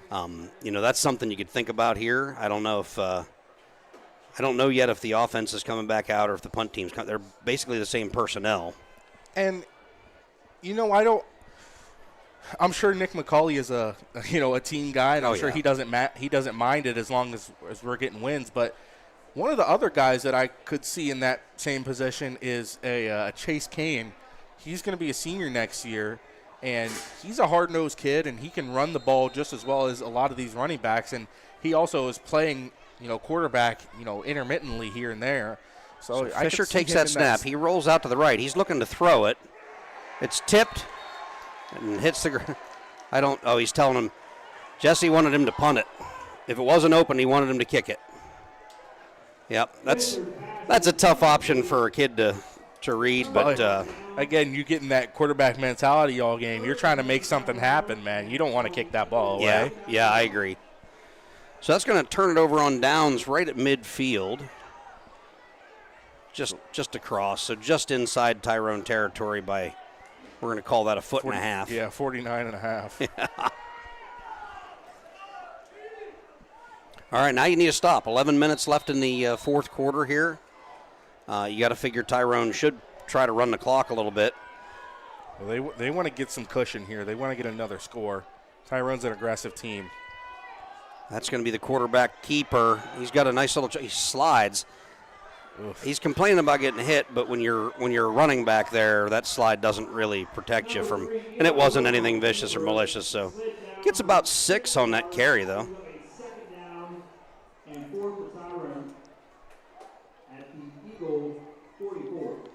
Puts the ball at the 44-yard line. That's one of the things I really do not like about that quarterback slide is you really leave yourself very vulnerable. Yeah. I'd just say, man, just dive at his legs. I'd rather you do that than slide. Yeah, it's one thing in the open field. When you're in traffic like that, it can get dangerous. Credit the Eagles defenders for pulling up on it, not taking a piece of them there. So here's a toss sweep. They've got it contained to the outside, but now he breaks contain. Now there's your speed back that I was talking about earlier. They haven't really shown that much. Well, that's number 2. Caleb Whitby. Showed some wheels and some moves on that play for sure. He's going to get about 9 down to the 35. So you got to bend that back now and get a stop if you want to stay in this game. Oh, yeah. Our offense isn't quick strike enough to come back from 2 scorers right now, I don't think. So, meanwhile, this Tyrone offensive line is going to try to kind of exert their dominance here. Yeah, they want to get a quick one. This might be a keeper here. He had that forward lean there, but now he's settled back in. Just I formation. Yeah, and they're breaking tackles now and getting 5 or 6 on every carry. So down inside the 30 to the 29. Well, that O-line's getting a good push, and they're working to the second level, and they're giving them a lot of space to run here. Yeah, our linebackers are finding a lot of traffic right at the moment. So look for your offensive line here to step up. Let me see, is Gage Gardner? Yeah, Gage Gardner's in there. Clark, Daniker over here on this end. You're going to look for a big play from one of your leaders. Again in the I formation. They haven't run that fullback yet. Oh, see, man. again, they had him in the backfield, and he's going to get close to a first down. Be about a yard short. And that was number 58. That was Gage Gardner. just getting back there in the backfield, but tried to tackle way too high. I mean, you got to go for the legs there. I mean, this is a running back we're talking about and a big guy. He is going to shed you if you try to make a tackle like that. I'm assuming this is 4-down territory here, so you got 2 plays to make a yard to keep that clock running, those sticks moving. 8:13 remaining in the game, 21-14 Tyrone. A 3rd and 1 at the Bald Eagle 26. Again, you really need to bow up and get a stop here.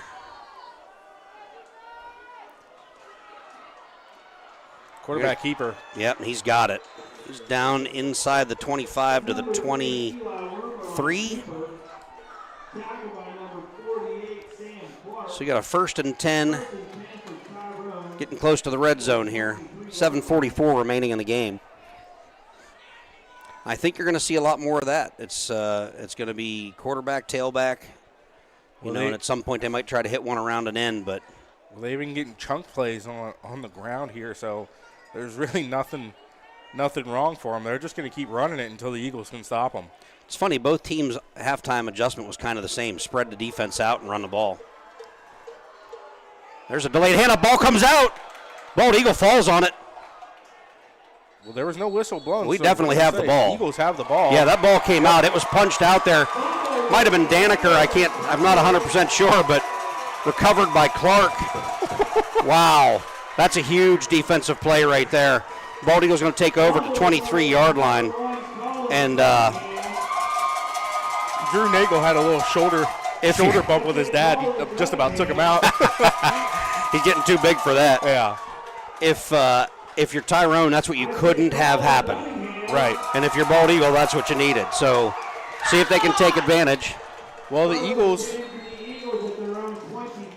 7:10 left in the game here, and Bald Eagles got to get a touchdown here. So, we got a timeout for Tyrone. That's their second of the half. Yeah, they're down to 1 remaining, and that could be bad late here. I think this might be a good timeout though, because Franco really has to settle his team. The body language isn't great. Everybody's sort of walking slow, and yeah, that was a morale timeout right there. But again, it's a risk, man. Well, you say it's a morale timeout, but I'm betting that's not a fun place to be right now in that huddle. I think he is probably doing some of that legendary John Franco coaching right at the moment. Yeah, I'd say just about. See if we can get you some updated scores here from around the district. Right now in the 4th quarter, Penn Cambria up on Bedford 28-10. Northern Cambria beating Conemaugh Valley 41-0. You got Mount Union beating West Branch 34-6. Wow. In the 4th quarter, Central Dauphin beating Altoona 31-21. You got Phillipsburg Osceola score? I know they were leading here. Penns Valley. State College is beating Cumberland Valley 10-7. That league is rough. Yeah. Right now we've got a slot receiver, Johnson, uncovered. He is uncovered in the slot right now. They're expecting something here. I think Iron saw him. Oh, boy. Trying to hit his tight end there, and, man, almost threw it to a linebacker. Yeah, they're going to try to pressure. That was Fisher. I'm sorry, not Iron.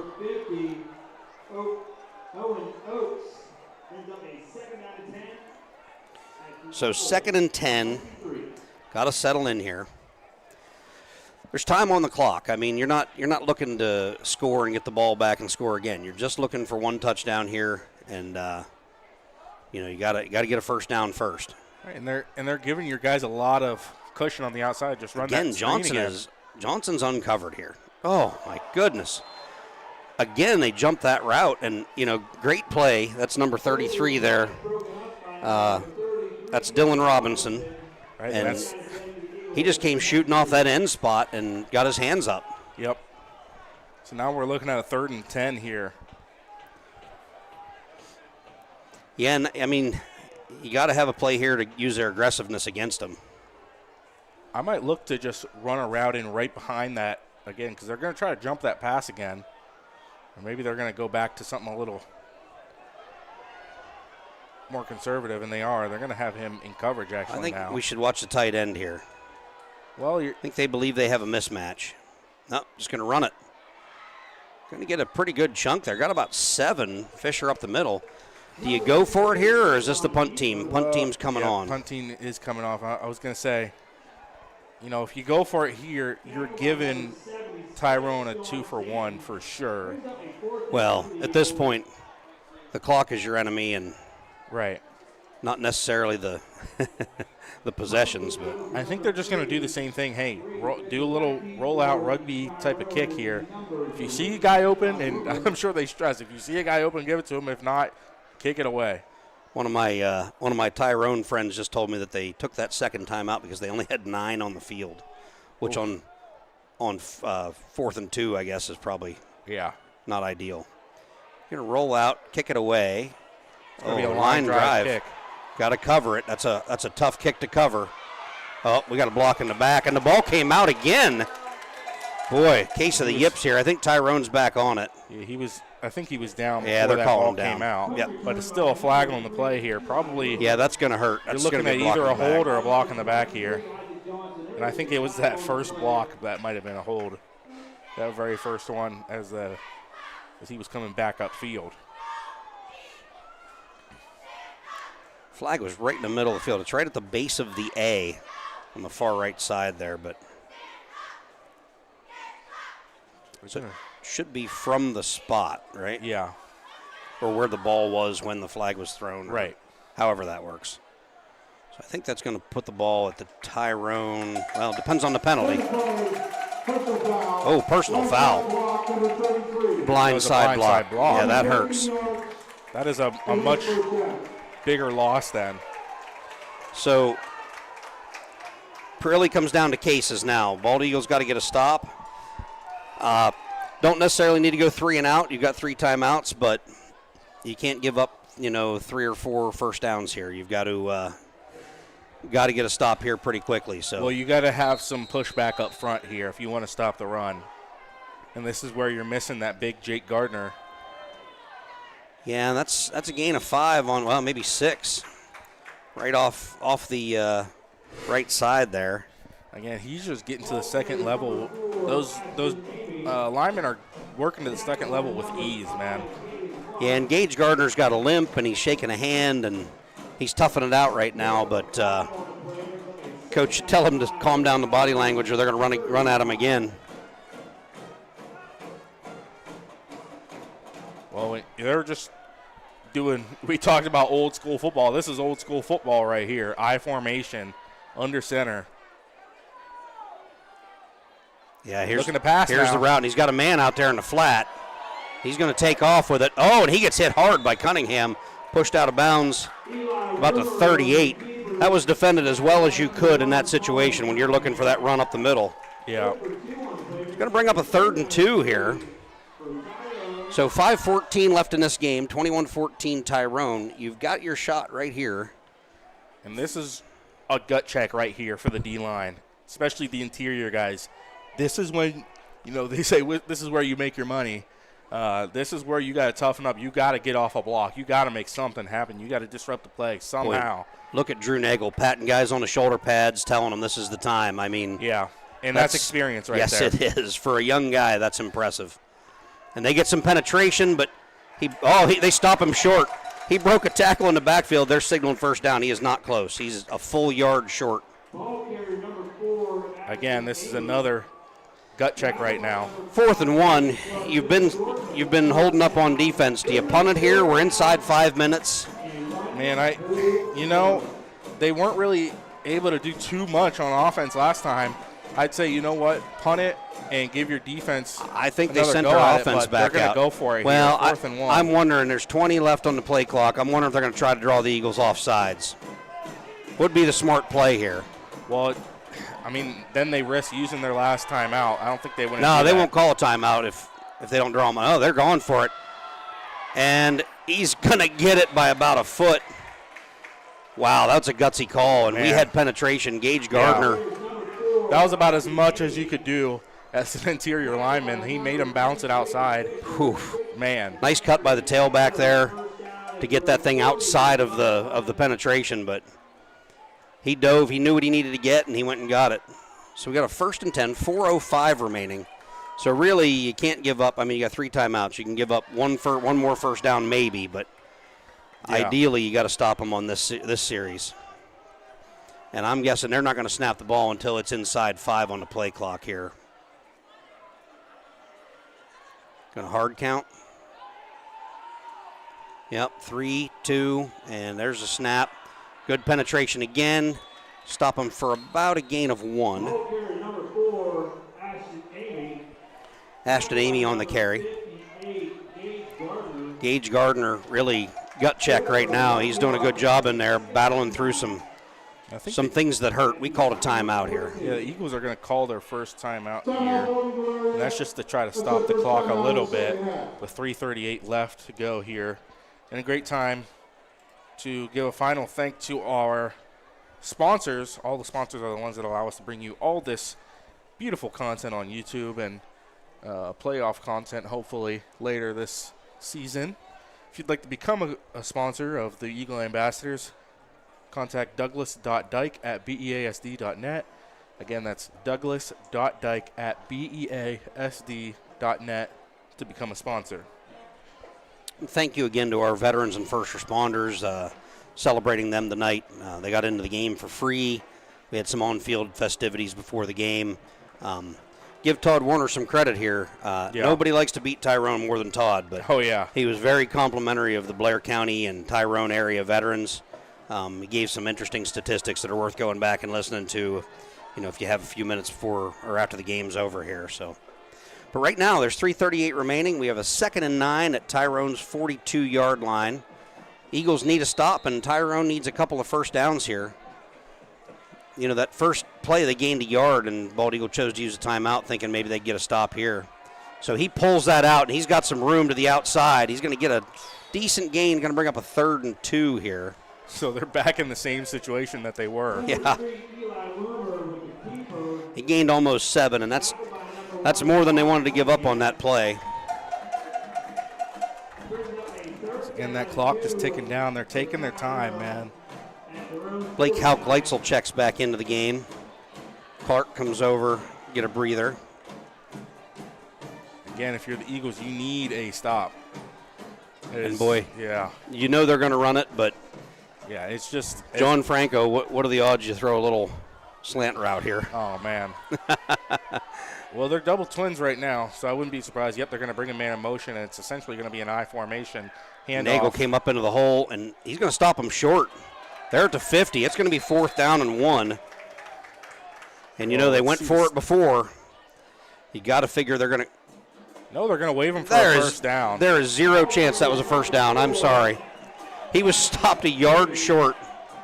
Yeah, and Jesse's hot, and he should be. He wants to have a conversation. Well, somebody's got to pull him back before something happens there. That's a bad time for that call, too. Yeah. Maybe there was something that happened in the pile that I didn't see, but.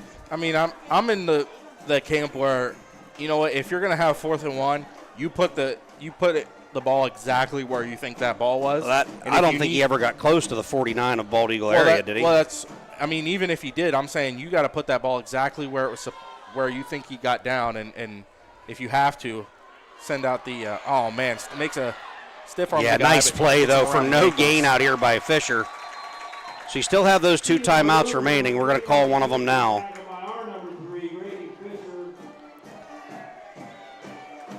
Yeah, I'm going to do a little self-scouting of my own here and check this 3rd down or 4th down play, I guess. Yeah, we can go. No, 3rd down play. Run it back a little bit here in the. Yeah, he was never remotely close. That's a terrible call. I think he's at the 49.5 when they blow the whistle. I think that's because he kind of rolls forward, but. Terrible. His progress is stopped at the 50. If you want to give him a little bit of that lean after the whistle, okay, but he got a full yard after the whistle.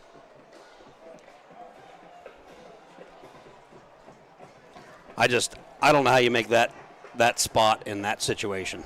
Like I said, I'm in the camp of if you're going to, especially 4th quarter, it's going to be a big call, put exactly where you think the ball is, and if you have to, bring out the chain crew, And if that plays inside one of the 20s, I don't have the angle, but I'm staring right down the 50-yard line.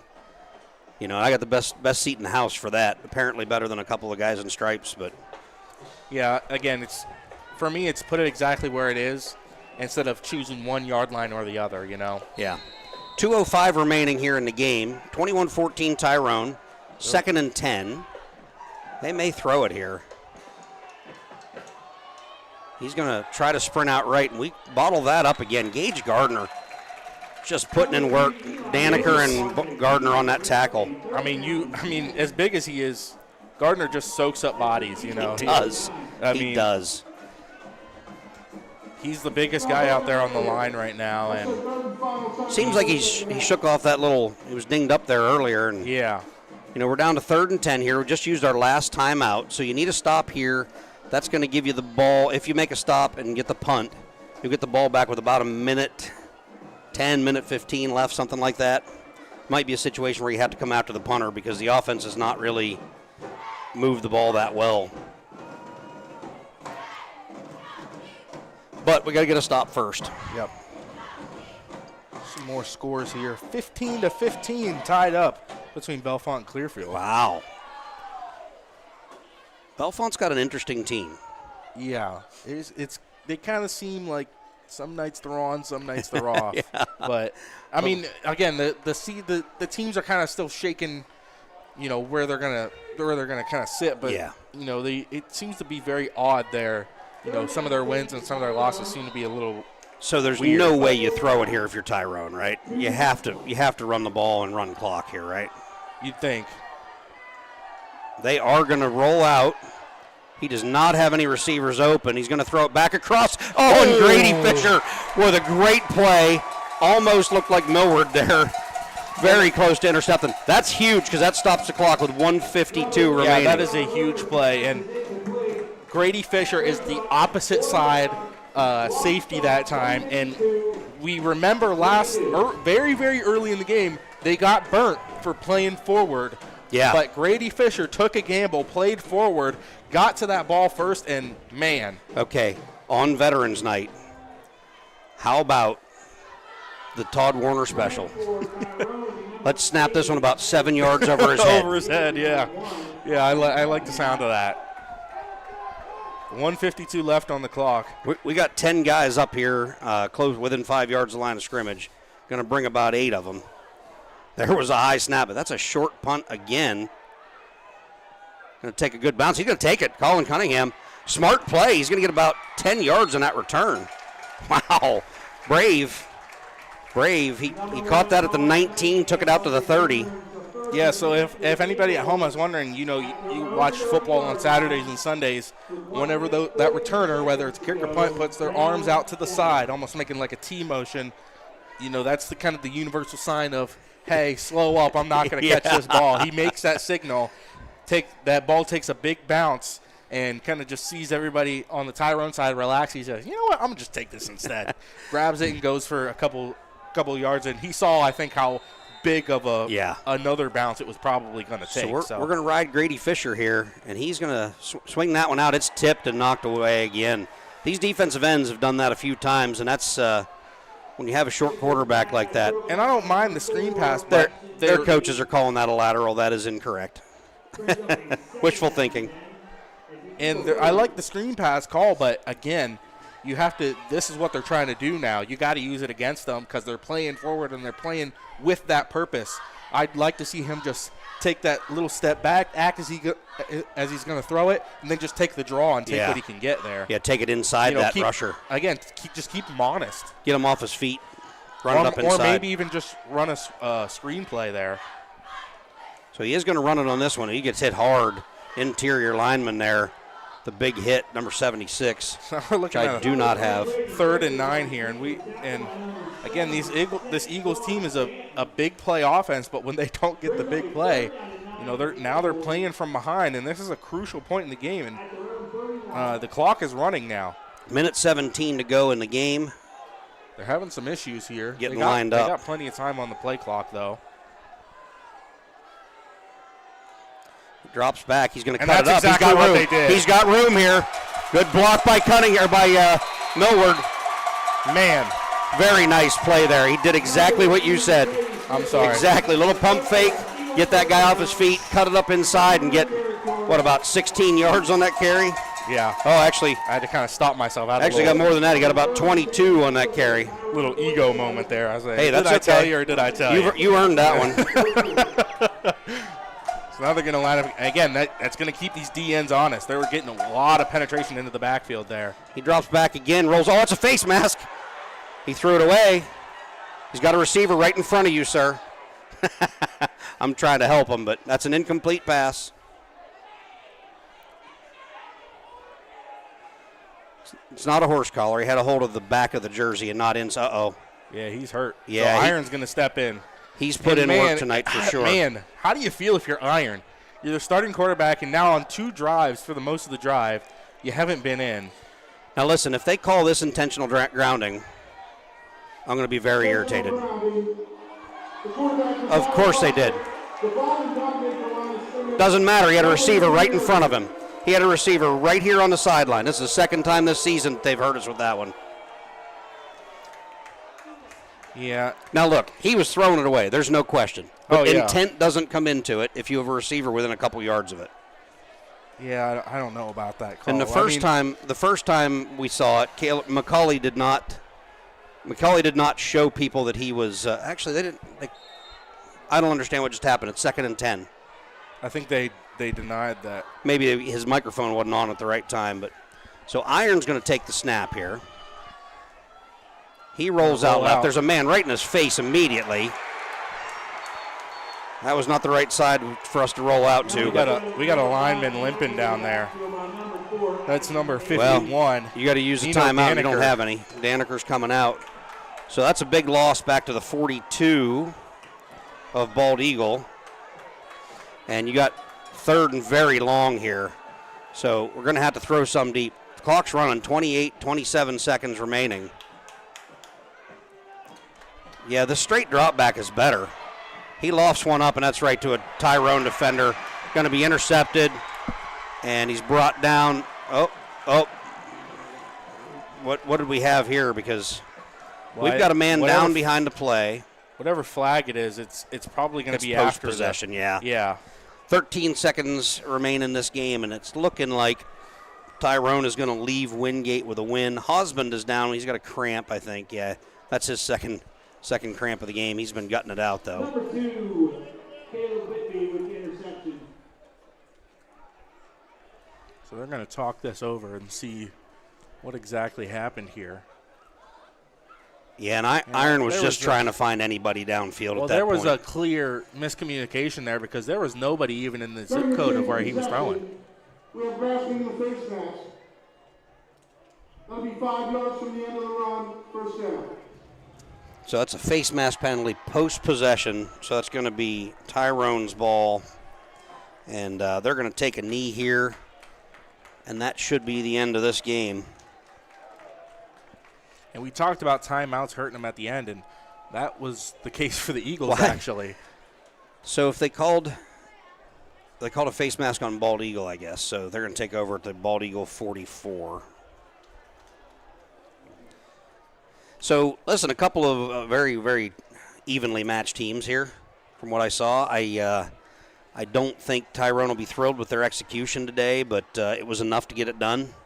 Well, they saw what really, really worked tonight for them was the I formation. You know, they got really, really not only big, but very skilled linemen up front, and it shows. You know, they were able to just move the ball with ease whenever they had that lead blocker, and the Eagles just not really able to stop them. Well, and their game this year has been kind of the same that Bald Eagles has been for the last few years. They like to throw the ball, and you know, a lot of times tonight, other than one big pass play, that really wasn't open for them. Right.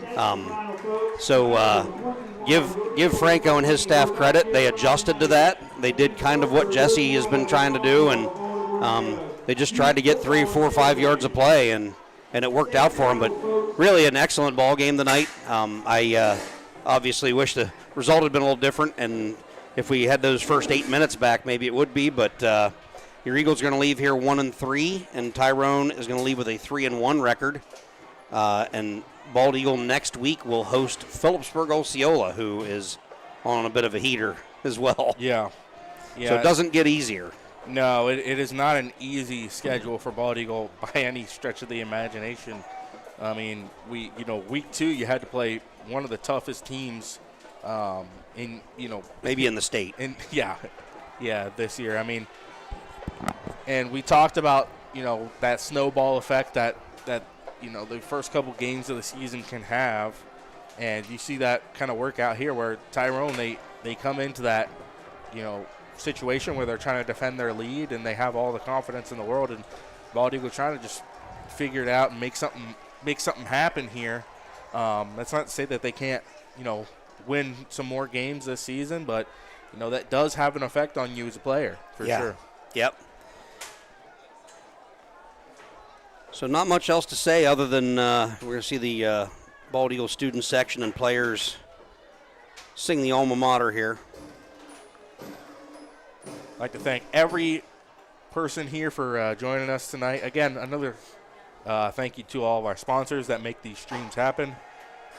My name is Keith Green. Great crowd tonight. Oh, yeah. Appreciate that. And again, thank you to all our veterans and first responders. I am Trevor Kern.